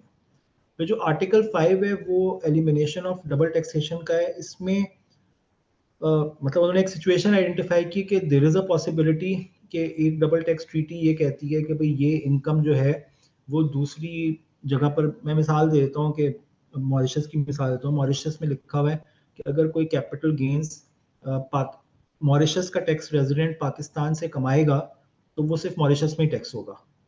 अब ये कि फर्ज कर लेते हैं कि वो दोनों जगहों पे टैक्स नहीं हुआ, एक जगह पे जिसका टैक्सेशन राइट था उसके पास तो ट्रीटी के थ्रू राइट ही नहीं था और दूसरे ने उसको एग्जेम्प्ट कर दिया किसी वजह से, तो उस सूरत में वो इनकम जो है वो दोनों जगहों पे टैक्स नहीं हुई। तो ये एक डबल नॉन टैक्सेशन की अराइज हो जाती है सिचुएशन। उसको उन्होंने कहा है कि भाई आप इसको थोड़ा सा ये एक्सप्लॉइट होने वाली पोजीशन हो सकती है। तो इसके उन्होंने 3 ऑप्शंस दिए हैं कि आप बुनियादी तौर पे ये कहें कि रेजिडेंस स्टेट इसको एग्जेम्प्ट नहीं करेगी अगर सोर्स स्टेट ने भी एग्जेम्प्ट कर दिया as per double tax treaty. There is a possibility कि दोनों जगहों पे टैक्स ना हो, तो आप कम से कम अपना एग्जेम्पशन का जो राइट है वो कंडीशनल कर दें कि अगर दूसरी कंट्री ने इसको एग्जेम्प्ट नहीं किया हुआ तो हम एग्जेम्प्ट करेंगे, और अगर उसने एग्जेम्प्ट कर दिया तो हम टैक्स कर देंगे। इसी तरह उसके क्रेडिट की भी मेथडोलॉजी है। और डिविडेंड के केस में एक स्पेशल वो डाला है, हमारे यहाँ इतना नहीं होता लेकिन बाहर के मुल्कों में ये पॉसिबिलिटी हो सकती है। उनके कानून ऐसे हैं कि वहाँ पर आपको कुछ जगहों पर डिविडेंड को डिडक्टेबल एक्सपेंस भी मिल जाता है या उसका क्रेडिट मिल जाता है, इसलिए कि it results in economic double taxation. तो उन्होंने बहरहाल 2-3 ऑप्शंस MLI ने आइडेंटिफाई किए हैं इस तरह की सिचुएशन को अवॉइड करने के लिए कि जहाँ पर डबल नॉन टैक्सेशन हो, वहाँ पर आप इनमें से कोई एक ऑप्शन अडॉप्ट कर लें। फिर जो पार्ट 3 है MLI का which deals with TT abuse, इसका जो आर्टिकल 6 है, इसके तहत आर्टिकल 6 है जिसमें उन्होंने 2 प्रीएम्बल्स आइडेंटिफाई किए हैं कि आप डबल टैक्स ट्रीटी के प्रीएम्बल में ये अल्फाज डालें कि आखिर इस डबल टैक्स ट्रीटी का मकसद क्या है। हम लोग इतनी तवज्जो नहीं देते लेकिन प्रीएम्बल ऑफ एन एग्रीमेंट या preamble of a law at times बड़ा इंपॉर्टेंट होता है उसके इम्प्लीमेंटेशन के लिए और उसके किसी भी इंटरप्रिटेशन के लिए। तो उन्होंने 2 प्रीएम्बल्स डेवलप किए। एक प्रीएम्बल बड़ा लंबा चौड़ा सा है, वो इसमें लिखा हुआ आ रहा है, मैं पढ़ देता हूँ। Intending to eliminate double taxation with respect to the taxes covered by this agreement without creating opportunities for non-taxation or reduced taxation through tax evasion or avoidance, including through treaty shopping arrangements aimed at obtaining reliefs provided in this agreement for the indirect benefit of residents of third jurisdictions। ये उन्होंने इसलिए डाला है कि बहुत सारी countries ऐसी हैं जिनके ऊपर ये इल्ज़ाम है, हम देखते भी हैं अक्सर, हम भी उसका पार्टी होते हैं कि उनकी डबल टैक्स ट्रीटीज हैं तो, लेकिन फिर वो अपने जुरिस्डिक्शंस को अट्रैक्टिव बनाने के लिए बिजनेसेस को अट्रैक्ट करते हैं कि जी हम आपको डबल टैक्स ट्रीटी के एक्सेस देंगे ताकि आपको फलाना फलाना कंट्री में टैक्स ना लगे। तो उन्होंने ये इसलिए डाला है कि ताकि स्टेट की तरफ से उस एग्रीमेंट में ये एक प्रॉमिस हो या एक लिखा हुआ अल्फाज मौजूद हो कि हम ट्रीटी कर तो रहे हैं लेकिन हमारा इस ट्रीटी करने का ये मकसद नहीं है कि हम किसी भी तरह से किसी को इनकरेज करेंगे कि वो टैक्स एवेजन या अवॉइडेंस इस ट्रीटी के थ्रू अवेल कर सके।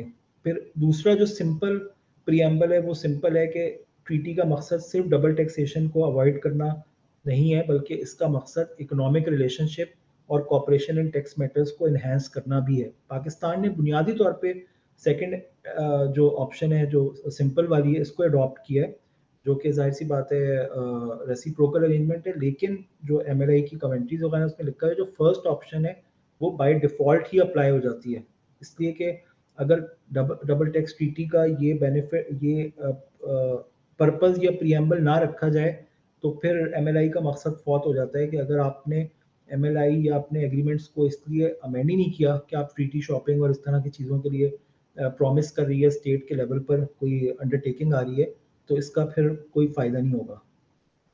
उसके अलावा फिर आर्टिकल 7 है जो कि ट्रीटी अब्यूज़ के लिए ये बहुत ही कॉम्प्लेक्स और बड़ा इम्पॉर्टेंट सब्जेक्ट है। जो हमने पहले भी बात की कि जो ट्रीटी शॉपिंग वगैरह होती है उसमें यही होता है कि आप एक एंटिटी जो है वो किसी स्पेसिफिक जगह पे बना लेते हैं और उसके बाद आप उसकी बेसिस के ऊपर ट्रीटी का बेनिफिट ले लेते हैं। तो उसके लिए उन्होंने जो मिनिमम स्टैंडर्ड रखा है जिसके लिए कोई वो नहीं है, वो है प्रिंसिपल पर्पस टेस्ट। अगर आपको आपको याद हो, आई थिंक 2018 में, आई थिंक 2018 में जो हमारे यहाँ इनकम टैक्स ऑर्डिनेंस में सेक्शन 109 है, जो जनरल एंटी अवॉइडेंस प्रोविजन है, उसमें उन्होंने एक अमेंडमेंट की थी कि अब से 2018 से ऑनवर्ड कमिश्नर एम्पावर्ड है कि वो किसी भी एंटिटी का कॉरपोरेट स्ट्रक्चर को इग्नोर कर सकता है अगर उसे ये लगा कि ये एंटिटी किसी ऐसी कंट्री में बनी ही इसलिए थी कि उसका मकसद ट्रीटी का बेनिफिट लेना था। तो ये उससे मिलती जुलती प्रोविजन है, शायद उन्होंने यहाँ से उठाई होगी, कि अगर किसी एंटिटी का या अरेंजमेंट का principal, one of the principal purpose ये समझ आया कि आपको इसका बनाने का मकसद ये था कि आप इसके थ्रू टैक्स अवॉइड करना चाहते हैं, तो हम उसको इग्नोर कर देंगे। ये बेसिकली एक एंटी अब्यूज रूल है। उसके बाद जो एक्शन रिपोर्ट 6 की रिपोर्ट थी, उसमें उन्होंने कहा था कि कम अज कम आपको हर कंट्री को ये प्रिंसिपल पर्पस टेस्ट जो है वो अपनी ट्रीटीज में इंक्लूड करना है। और इसके साथ उन्होंने 2 और ऑप्शंस दी थी, एक है simplified limitation of benefit provision और एक है detailed limitation of benefit provision. Limitation of benefit जो प्रोविजन है ये अक्सर आपको आई थिंक यूएस मॉडल की बहुत सारी ट्रीटीज में मिलती है, जिसका मकसद यही होता है कि जो ट्रीटी का बेनिफिट है वो कन्फाइंड रहेगा उन एंटिटीज को जो कि owned by resident of that country होंगी। लेट्स से फॉर एग्जांपल अगर यूएई की ट्रीटी को बेनिफिट दे रही है तो उसमें ये लिखा होता है कि यूएई की ट्रीटी का बेनिफिट हम यूएई की उन एंटिटीज को देंगे जिनकी एक सर्टेन परसेंटेज से ऊपर यूएई के ही रेजिडेंट ओन करते हो। ये नहीं कि यूएई की कंपनी है तो रशियन ओन करता है तो आप उसको बेनिफिट दे देंगे। ये इस तरह की कुछ प्रोविजंस होती हैं। तो इसकी जो एक्सप्लेनेटरी स्टेटमेंट है उसमें मैंने ये लिखा हुआ है कि जो प्रिंसिपल पर्पस टेस्ट है वो मिनिमम स्टैंडर्ड है और उसको तो आपने हर हालत में अडॉप्ट करना है। जो प्रिंसिपल पर्पस टेस्ट जो डिफाइन हुआ है वो एक सॉर्ट ऑफ नॉन ऑब्स्टेंटी प्रोविजन है। यानी नॉन ऑब्स्टेंटी का मतलब है कि ये प्रोविजन ट्रीटी की तमाम तर बाकी प्रोविजंस को ओवरराइड करती है। और उसमें यही लिखा हुआ है कि अगर कोई भी ऐसे फैक्ट्स एंड सर्कमस्टांसेस की बेसिस पर केस आइडेंटिफाई होता है जिसमें नजर आता है कि जो बेनिफिट ट्रीटी का बेनिफिट ऑब्टेन करना one of the principal purpose of the arrangement या ट्रांजेक्शन था, तो उसको इग्नोर किया जा सकता है। और ये देखना ज़रूरी है कि जो भी हुआ था उसका अंडरलाइंग मकसद उस ट्रीटी का बेनिफिट अवेल करना या मिसयूज करना तो नहीं था। इसी तरह जो simplified limitation on benefit provision जैसे मैंने आपको बताया वो इसी तरह से कि उसमें कुछ कंडीशंस हैं उसमें सिर्फ कुछ क्वालिफाइड पर्संस का एक कॉन्सेप्ट है जिनके ऊपर ये अप्लाई नहीं होती। इंडिविजुअल के केस में कहते हैं जी इंडिविजुअल ने मिसयूज नहीं कर सकता, अगर यूएई का रेजिडेंट है तो यूएई का ही है, कहीं और का नहीं होगा। इसी तरह स्टेट और उसकी एजेंसीज को एक्सक्लूड किया हुआ है। लिस्टेड कंपनीज के केस में कम इम्कान होता है कि उन्होंने इस तरह से कोई ट्रीटी अब्यूज किया होगा, इसलिए कि उसमें लिस्टेड शेयर्स रेगुलेटेड होते हैं और उसमें कोई बेनिफिशियल ओनर कोई एक आदमी नहीं होता। एनपीओज और पेंशन फंड्स को एक्सक्लूड किया। और जो ओनरशिप बाय रेजिडेंट है ये तकरीबन वही बात है जो मैंने आपको अभी पहले बताई थी कि अगर एक सर्टन उन्होंने परसेंटेज रखी हुई शायद 50% है, अगर 50% से ज़्यादा ओनरशिप उसी मुल्क के किसी रेजिडेंट की होगी तो फिर हमें खदशा नहीं है कि आपने ये एंटिटी जो है वो इसलिए बनाई होगी कि कोई ट्रीटी को अब्यूज़ करना है। तो इसके अलावा जो आर्टिकल 8 है वो डिविडेंड ट्रांसफ़र ट्रांजैक्शन से रिलेटेड है। इसमें हमारे यहाँ बहुत सारी ट्रीटीज़ हैं। उसमें देखा होगा आपने ट्रीटी में लिखा होता है कि डिविडेंड का टैक्स रेट कैप हुआ हुआ होता है या रिड्यूस हुआ हुआ होता है, जो नॉर्मल पाकिस्तानी रेट से या तो कम होगा या कुछ रेयरली कुछ ट्रीटीज़ हैं जिसमें एग्जेम्पशन भी होती है। तो उसमें कहीं कहीं पर कुछ ट्रीटीज़ में ऐसा होता है कि बेनिफिशियल ओनरशिप की परसेंटेज लिखी होती है। लेट्स से 25% अगर शेयर होल्डिंग है या 50% है। आई थिंक जापानीज ट्रीटी में है कि अगर 100% है तो 5% रेट है, 50% है तो 10 है और 25% है तो 15% रेट है। इस तरह से उन्होंने उसको डिफाइन किया हुआ। तो उस ओनरशिप कंडीशन में उन्होंने एक ये जो सजेस्ट किया है वो ये कि बहुत सारी जगहों पे ऐसा होता है कि आप उसको बिल्कुल एक आध दिन पहले आपने बना ली कंपनी और वहाँ के उस कंट्री में आपने उसको रेजिडेंट तस्वुर किया, डिविडेंड लिया और उसके बाद वो एंटिटी जो है वो ख़त्म हो गई सिर्फ डिविडेंड का रिड्यूस रेट का बेनिफिट लेने के लिए। तो उन्हें कंडीशन डाली कि इसको कम से कम 365 डेज का पीरियड उस कंट्री में वो ओनरशिप की रिक्वायरमेंट होनी चाहिए जिसमें पेमेंट ऑफ डिविडेंड वाला डे भी शामिल है।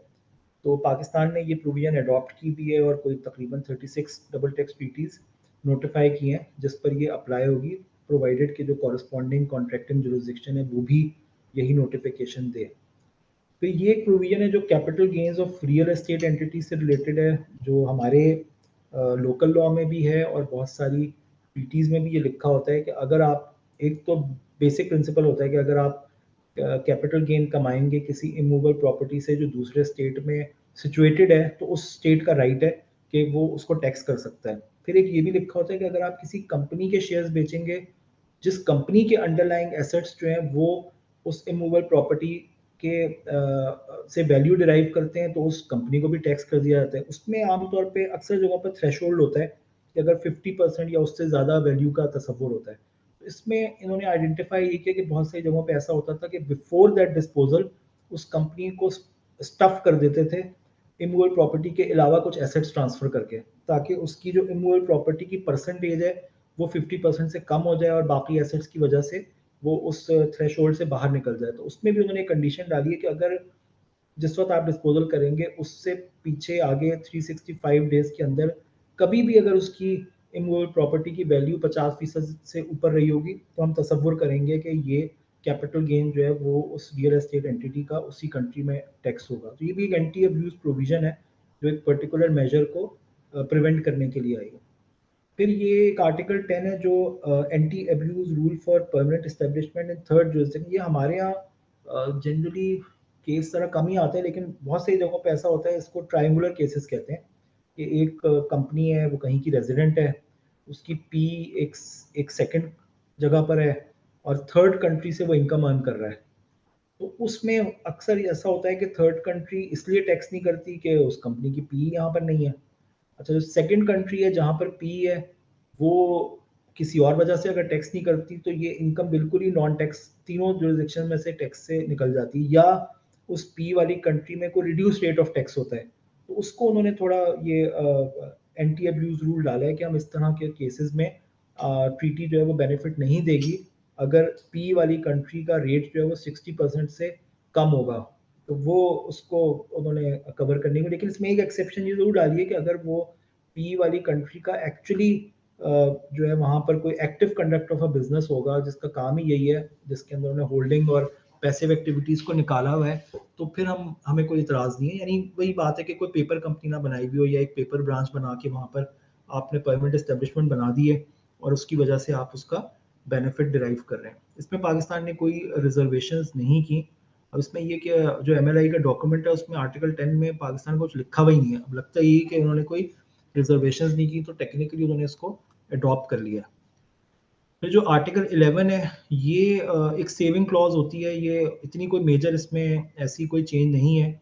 उन्होंने सिंपल कुछ जगहों पे रेफरेंसेस थे आर्टिकल के, उसको उन्होंने डिस्क्रिप्टिव कर दिया। इसकी कोई खास मुझे सिग्निफिकेंस नज़र नहीं आई अगर मैं पाकिस्तान के कॉन्टेक्स्ट में देखूँ। जो पार्ट 4 है वो अवॉइडेंस ऑफ पी स्टेटस है, ये बड़ा इंपॉर्टेंट है और हमारे यहाँ आई थिंक सबसे कॉमनली देखा जाता है कि इसमें अक्सर जगहों पर जो मतलब आपने देखा होगा जो परमानेंट एस्टेब्लिशमेंट की एक जनरल डेफिनेशन है, हमारे लॉ में भी थी, इंटरनेशनली भी है। उसमें ये होता है कि अगर जो एंटिटी है उसकी अपनी प्रेजेंस हो तो परमानेंट एस्टेब्लिशमेंट बनती है। अगर अपनी प्रेजेंस ना हो और वो किसी दूसरी एंटिटी के थ्रू एक्ट कर रही है, तो उस केस में उस एंटिटी का जो स्टेटस है वो बड़ा इंपॉर्टेंट होता है कि क्या वो एंटिटी जो है वो कोई उसके पास पावर है कि वो कंक्लूड कर सके contract on behalf of the other entity.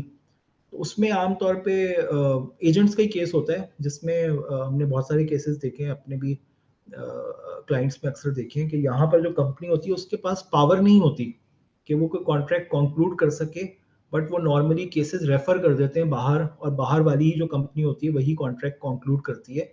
लेकिन उसमें उन्होंने थोड़ा सा, चूंकि ये मिसयूज होती है प्रोविजन, तो इसलिए उन्होंने ये एंटी अब्यूज प्रोविजन डाली है कि अगर कोई ऐसी एक्टिविटी हो रही होगी जहां पर आपके पास पावर तो नहीं है कि आप उसको कंक्लूड कर सकें, लेकिन ये नज़र आता है कि आप जिसको रेफर करते हैं वो रूटीनली कंक्लूड हो जाता है और उसमें कोई मटेरियल मॉडिफिकेशन नहीं होती, तो उस सूरत में हम तसव्वुर करेंगे कि आपके पास जो है ये पावर है और आप परमानेंट एस्टेब्लिशमेंट बन जाएंगे। तो ये बड़ी इंपॉर्टेंट एक अमेंडमेंट है जिसके जो हमारे यहाँ भी आई थिंक उन्होंने जो इनकम टैक्स ऑर्डिनेंस में परमानेंट एस्टेब्लिशमेंट की डेफिनेशन है उसको भी अपडेट किया है, और उसमें ये प्रोविजंस डाली हुई हैं कि आप इंडिपेंडेंट एजेंट का स्टेटस आपका तसव्वुर नहीं होगा अगर आपके कंडक्ट में इस तरह की कोई चीज़ें पाई गई कि आप बज़ाहिर तो आपके पास पावर नहीं है कॉन्ट्रैक्ट कंक्लूड करने की, लेकिन आप जिसको रेफर करते हैं वो रूटीनली उसका आपका प्रिंसिपल अप्रूव कर देता है तो हम तसव्वुर करेंगे कि आप उसके परमानेंट इस्टेब्लिशमेंट हैं। इसके बाद जो आर्टिकल 13 है ये हमारे यहाँ भी है और बाहर भी है। बहुत सारी ट्रीटीज़ में ये होता है कि जो परमानेंट इस्टेब्लिशमेंट की डेफिनेशन है उसमें कुछ स्पेसिफिक एक्टिविटीज़ की एग्जेम्पशन है कि अगर आप ये कुछ कर रहे होंगे तो बेशक आपकी प्रेजेंस दूसरी कंट्री में है भी तो भी तसव्वुर ये होगा कि आपकी परमानेंट इस्टेब्लिशमेंट नहीं बनती, जिसमें एक जो बुनियादी तौर पर लफ्ज़ इस्तेमाल होता है प्रेपरेटरी और ऑक्सिलरी नेचर। ये हमारे यहाँ अक्सर जो लाइजन ऑफिस होते हैं उसके केस में होता है, यूज़ होता है, इसलिए कि उनका जो पाकिस्तान में एक्टिविटी होती है वो बहुत रिस्ट्रिक्टेड होती है और वो जनरली यहाँ पर सिर्फ जो है उनका काम यही होता है कि वो मार्केट में रिसर्च करें, वो कस्टमर को आइडेंटिफाई करें और उनका काम कोई ऐसा नहीं होता जो कि मटीरियली किसी इनकम में इनकम को जनरेट कर रहा हो। बट इस एक्शन पॉइंट में उन्होंने ये देखा कि जो बहुत सारी ऐसी जगह हैं जहाँ पर आप स्पेसिफिक एक्टिविटी की एग्जेम्पशन को एक्सप्लॉइट कर रहे होते हैं, जिसमें बज़ाहिर ये लगता है कि आपकी एक्टिविटी प्रेपरेटरी या ऑक्सिलरी कैरेक्टर की है लेकिन एक्चुअली नहीं होती, और ये आमतौर पे वही होता है जहाँ पर रिलेटेड पार्टीज होती हैं। तो इसको भी पाकिस्तान ने अडॉप्ट किया है और ऑब्वियसली उसकी एप्लीकेशन जो है, इसमें दो ऑप्शन हैं, एक ये ऑप्शन ए है और एक अगली साइड पे ऑप्शन बी है। मैं इसमें बहुत तफसील में नहीं जाऊँगा, लेकिन जो ऑप्शन ए है वो पाकिस्तान ने अडॉप्ट किया है, जिसका बुनियादी मकसद जो है वो यही है कि जो लाइजन ऑफिस या प्रेपरेटरी और एक ऑक्सिलरी कैरेक्टर की नेचर की जो एग्जेम्पशंस परमानेंट एस्टेब्लिशमेंट की डेफिनेशन में दी गई हैं वो जो है वो किसी तरह से इसके ऊपर ना अप्लाई हो या उसके ऊपर कुछ कंडीशंस हैं जिसके अंदर वो बावजूद इसके कि बज़ाहिर प्रेपरेटरी और ऑक्सिलरी कैरेक्टर की वो फिर भी परमानेंट एस्टेब्लिशमेंट की डेफिनेशन में आ सकता है। इसके बाद जो आर्टिकल 14 है जो स्प्लिटिंग अप ऑफ कॉन्ट्रैक्ट का है, ये भी बड़ा कॉमन है। ये पर्टिकुलरली कंस्ट्रक्शन प्रोजेक्ट्स में होता है। आपने देखा होगा अक्सर जगहों पे लिखा होता है कि 6 महीने से ज़्यादा अगर साइट ऑफिस नहीं है तो वो परमानेंट एस्टेब्लिशमेंट नहीं बनता, या 3 मंथ्स है, कोई भी टाइम पीरियड लिखा होता है। तो उसमें अक्सर जगहों पर ऐसा होता है कि लोग जो है वो रिलेटेड पार्टीज़ की एंटिटीज़ को इस्तेमाल करते हैं या सब कॉन्ट्रैक्टर्स को यूज़ करते हैं ताकि वो जो थ्रेशोल्ड ऑफ पीरियड है वो किसी तरह से ब्रीच ना हो और उनकी परमानेंट एस्टेब्लिशमेंट बने ही ना। ये हमारे यहाँ कोहेसिव बिजनेस अरेंजमेंट की जो डेफिनेशन है वो इसीलिए आई थी और परमानेंट एस्टेब्लिशमेंट की डेफिनेशन में उन्होंने इसको शामिल भी किया है। तो उसमें उन्होंने यही लिखा है कि अगर कोई आपकी इस तरह की एक ही तरह का प्रोजेक्ट है और उस पर मुख्तलिफ लोग काम कर रहे हैं जो कि आपस में रिलेटेड है, तो हम फिर उनको कंबाइंड बेसिस के ऊपर देखेंगे कि उनका ये थ्रेशोल्ड का पीरियड जो है वो फॉल करता है कि नहीं करता, और उसमें एक 30 डेज का टाइम पीरियड लिखा है। तो पाकिस्तान ने भी इस प्रोविजन को अडॉप्ट किया है और इस तमाम तर जो कवर टैक्स एग्रीमेंट्स हैं उनके ऊपर ये अप्लाई हो जाएगा अगर कॉरेस्पॉन्डिंग स्टेट्स जो हैं उन्होंने इसको अडॉप्ट कर लिया। तो जो आर्टिकल 15 है वो क्लोजली रिलेटेड, ये सिर्फ एक डेफिनेशन है, इसलिए कि जितने अभी पीछे हमने ये 12, 13, 14 जो आर्टिकल कवर किए हैं, स्प्लिटिंग अप ऑफ कॉन्ट्रैक्ट, ये आर्टिफिशियल अवॉइडेंस और ये कमिश्नर, इन सब में ये कॉन्सेप्ट दिया गया हुआ है कि क्लोजली रिलेटेड पर्सन होना चाहिए। जाहिर है अगर कोई एक्चुअली इंडिपेंडेंट है तो उसके साथ तो नहीं तसव्वुर हो सकता है कि उसको मिसयूज किया जा रहा होगा। तो क्लोजली रिलेटेड का जो कॉन्सेप्ट है उसको फिर इस आर्टिकल 15 में उन्होंने डिफाइन किया है कि क्लोजली रिलेटेड पर्सन होंगे क्या। वो नॉर्मल ही डेफिनेशन है जिसके अंदर दायरा कंट्रोल की बात हो रही है कि अगर दोनों पार्टीज या तो किसी थर्ड पार्टी के कंट्रोल में हो या ये दोनों एक दूसरे को कंट्रोल करती हो, वो कंट्रोल 50% की कंडीशन है कि 50% या उससे ऊपर का अगर आपका कंट्रोल है तो उस सूरत में तसव्वुर होगा कि दोनों पार्टीज क्लोजली रिलेटेड हैं। तो ये डेफिनेशन सिर्फ इम्पॉर्टेंट है in the context of understanding article 12, 13 और 14 जिसमें इस कॉन्सेप्ट को इस्तेमाल किया गया हुआ है क्लोजली रिलेटेड को। तो ये सिर्फ एक डेफिनेशन क्लॉज है। तो जो लास्ट पार्ट है जो हमारी इस आज की डिस्कशन का है वो है इम्प्रूविंग डिस्प्यूट रेजोल्यूशन, जो कि पार्ट 5 है। इसमें दो ही आर्टिकल्स हैं, एक आर्टिकल 16 है और एक आर्टिकल 17 है जो MLI के कॉन्टेक्स्ट में रेलिवेंट हैं। जो आर्टिकल 16 है वो म्यूचुअल एग्रीमेंट प्रोसीजर से रिलेटेड है, जिसमें मैंने जैसे पहले बताया कि बहुत सारी जगहों पे ऐसा होता है कि किसी एक जगह का रेजिडेंट को लगता है कि दूसरे कॉन्ट्रैक्टिंग जुरिस्डिक्शन का जो एक्शन है या इंटरप्रिटेशन है वो कुछ ऐसी है जो कि डबल टैक्स ट्रीटी के ऑब्जेक्टिव्स या उसके मकासद की रोशनी में नहीं है, तो उस सूरत में उसके पास ये इख्तियार होता है कि वो जो भी डोमेस्टिक लॉ में रेमेडीज़ हैं, जैसे हमारे लॉ में अपील्स फाइल कर सकता है, वो कमिश्नर अपील के पास जाए, ट्राइब्यूनल जाए, हाई कोर्ट जाए, उसको कता नज़र उसके पास एक ऑप्शन होती है कि वो अपनी कॉम्पिटेंट अथॉरिटी के पास जाता है। लेट्स से जर्मनी है मिसाल के तौर पे, जर्मन जो है वो अपनी एफबीआर के इक्विवेलेंट जो भी कॉम्पिटेंट अथॉरिटी है उसके पास जाएगा, एक तरीक़ेकार है, वहाँ पे केस प्रेजेंट करेगा कि जी ये मेरे साथ पाकिस्तान में ज़्यादती हो रही है और मैं आपसे दरख्वास्त कर रहा हूँ कि आप उस अथॉरिटी के साथ कॉरस्पॉन्ड करें और इसको म्यूचुअली एग्री करके इस मैटर को रिजॉल्व करें, आइदर वे, या मेरे फेवर में या अगेंस्ट में, कि ये मेरी इंटरप्रिटेशन या अंडरस्टैंडिंग ठीक है कि नहीं है। तो उसमें जो इन्होंने कंडीशन दी है वो ये कि ये कम से कम केस जो है वो 3 इयर्स के अंदर प्रेजेंट हो जाना चाहिए, जब फर्स्ट टाइम आप ये नोटिफिकेशन देते हैं कि आपकी कोई टैक्सेशन जो है वो in accordance with the provisions of the cover tax agreement नहीं हो रही। और उसमें बहरहाल उन्होंने एक इनकरेज किया है कि दोनों कॉम्पिटेंट अथॉरिटीज़ जो हैं वो पूरी कोशिश करेंगे कि वो जो भी ऑब्जेक्शन हुआ है उसको रिजॉल्व करें।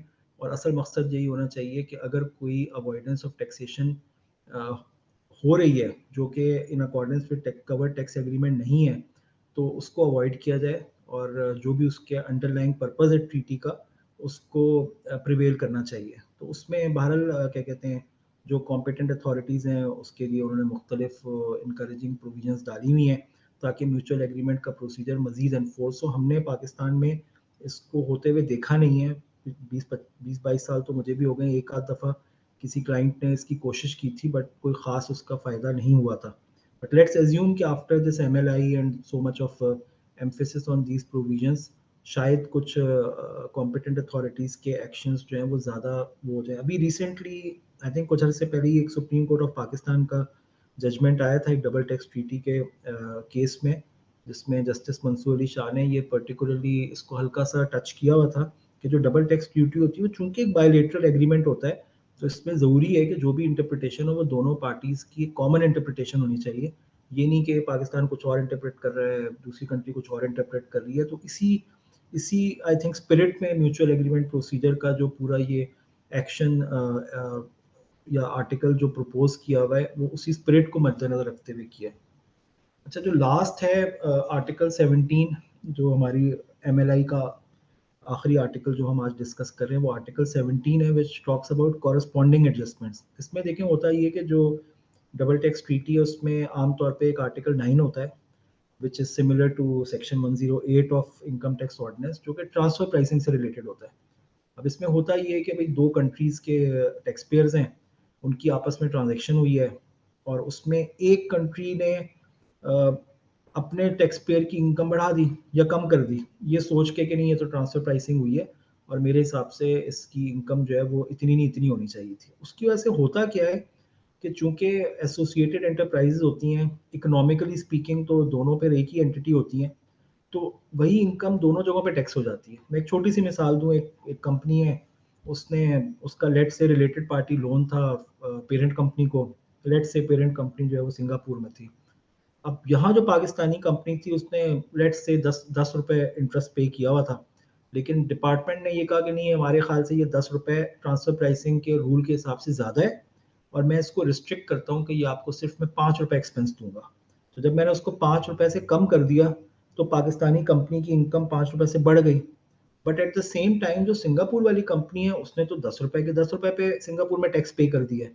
तो इन अ वे इस केस में 5 रुपए की टेक्निकली डबल टैक्सेशन होगी, जिसको आप इकोनॉमिक डबल टैक्सेशन कहते हैं। जो हमने शुरू में बात की थी वो जुरिडिकल डबल टैक्सेशन थी कि एक ही आदमी या एक ही पर्सन है जिसकी इनकम दो जगहों पे टैक्स हो रही है, और इस केस में ये हो रहा है कि इनकम एक ही है, दो मुख्तलिफ लोगों के हाथ में टैक्स हो रही है, लेकिन इकोनॉमिकली सेम इनकम है जो कि दो जगहों पे टैक्स हो गई है।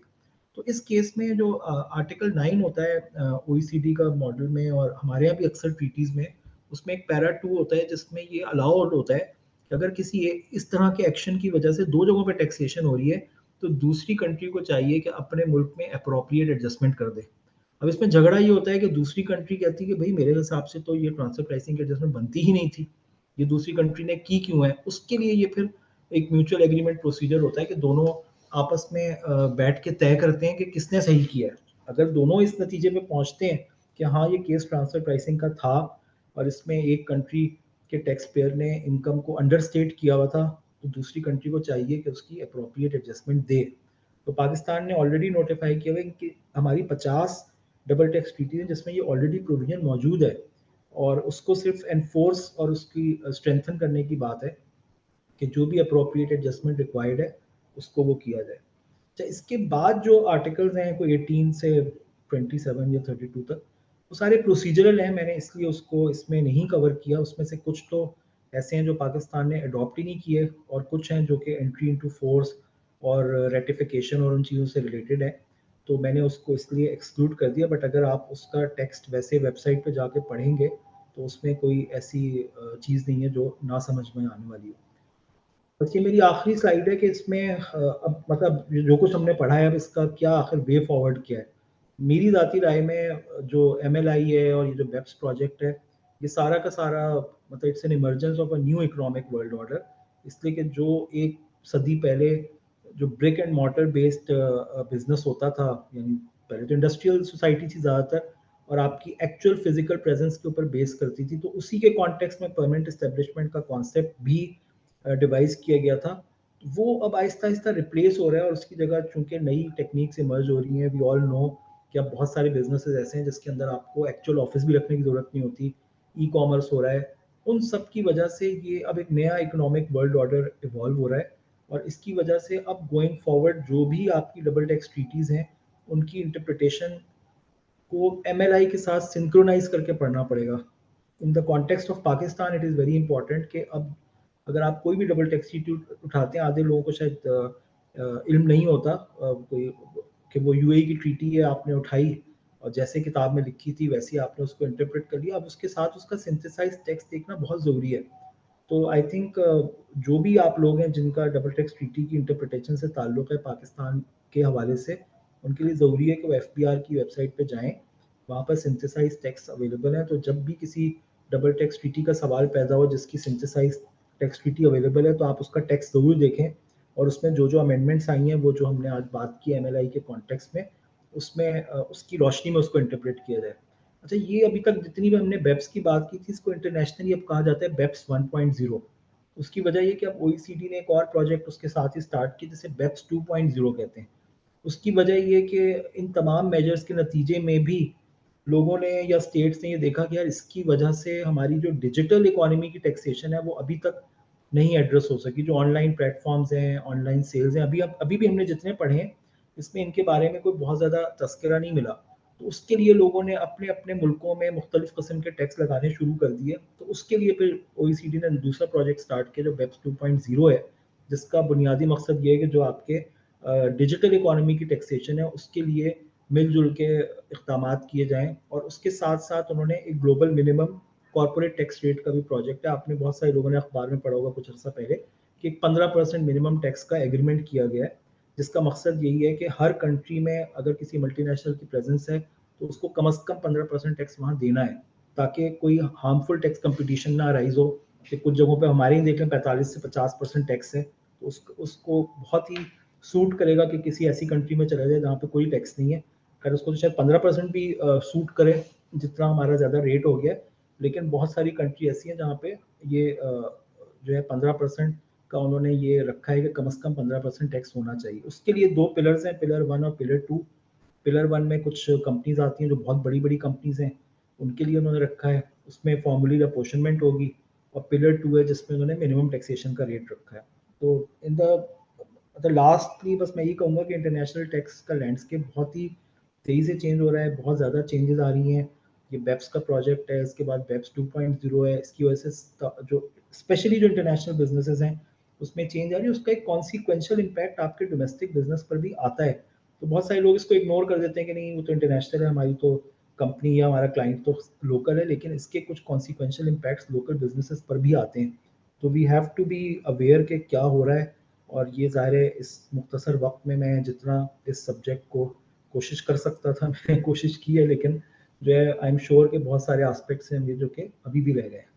तो मेरी तरफ से बस इतना ही है। बहुत शुक्रिया, thank you.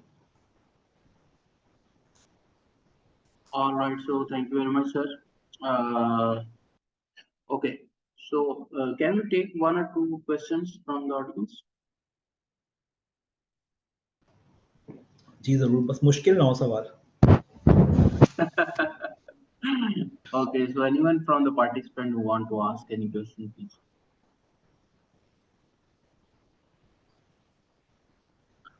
Okay, so basically there are a few questions. Thank you very much, everyone.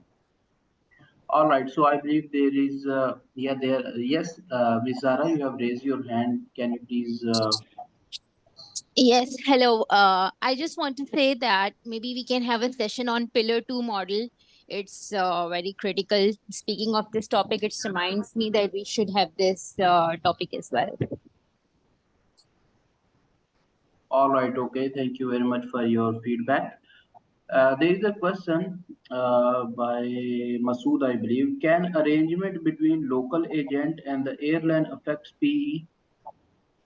नहीं, मेरा नहीं ख्याल कि उस पे देखें जो लोकल एजेंट और एयरलाइन है, ये जितने पर्टिकुलरली एजेंसी बिजनेसेस हैं उस पर इसका फर्क नहीं पड़ेगा, इसलिए कि एयरलाइन का जो बिजनेस होता है उसमें आमतौर पे जो डबल टैक्स ट्रीटीज वगैरह होती हैं उसमें थोड़ा डिफरेंट कॉन्सेप्ट होता है, उसमें इसकी टैक्सेशन पे फर्क नहीं पड़ता. तो मेरा नहीं ख्याल कि एयरलाइन के ऊपर कोई इस एजेंसी रिलेशनशिप की वजह से फर्क पड़ेगा. All right. Okay, so there is Mr. Muhammad bin Anis, I believe you have raised your, yes. Muhammad bin Anis, you have raised your hand. Can you please ask your question?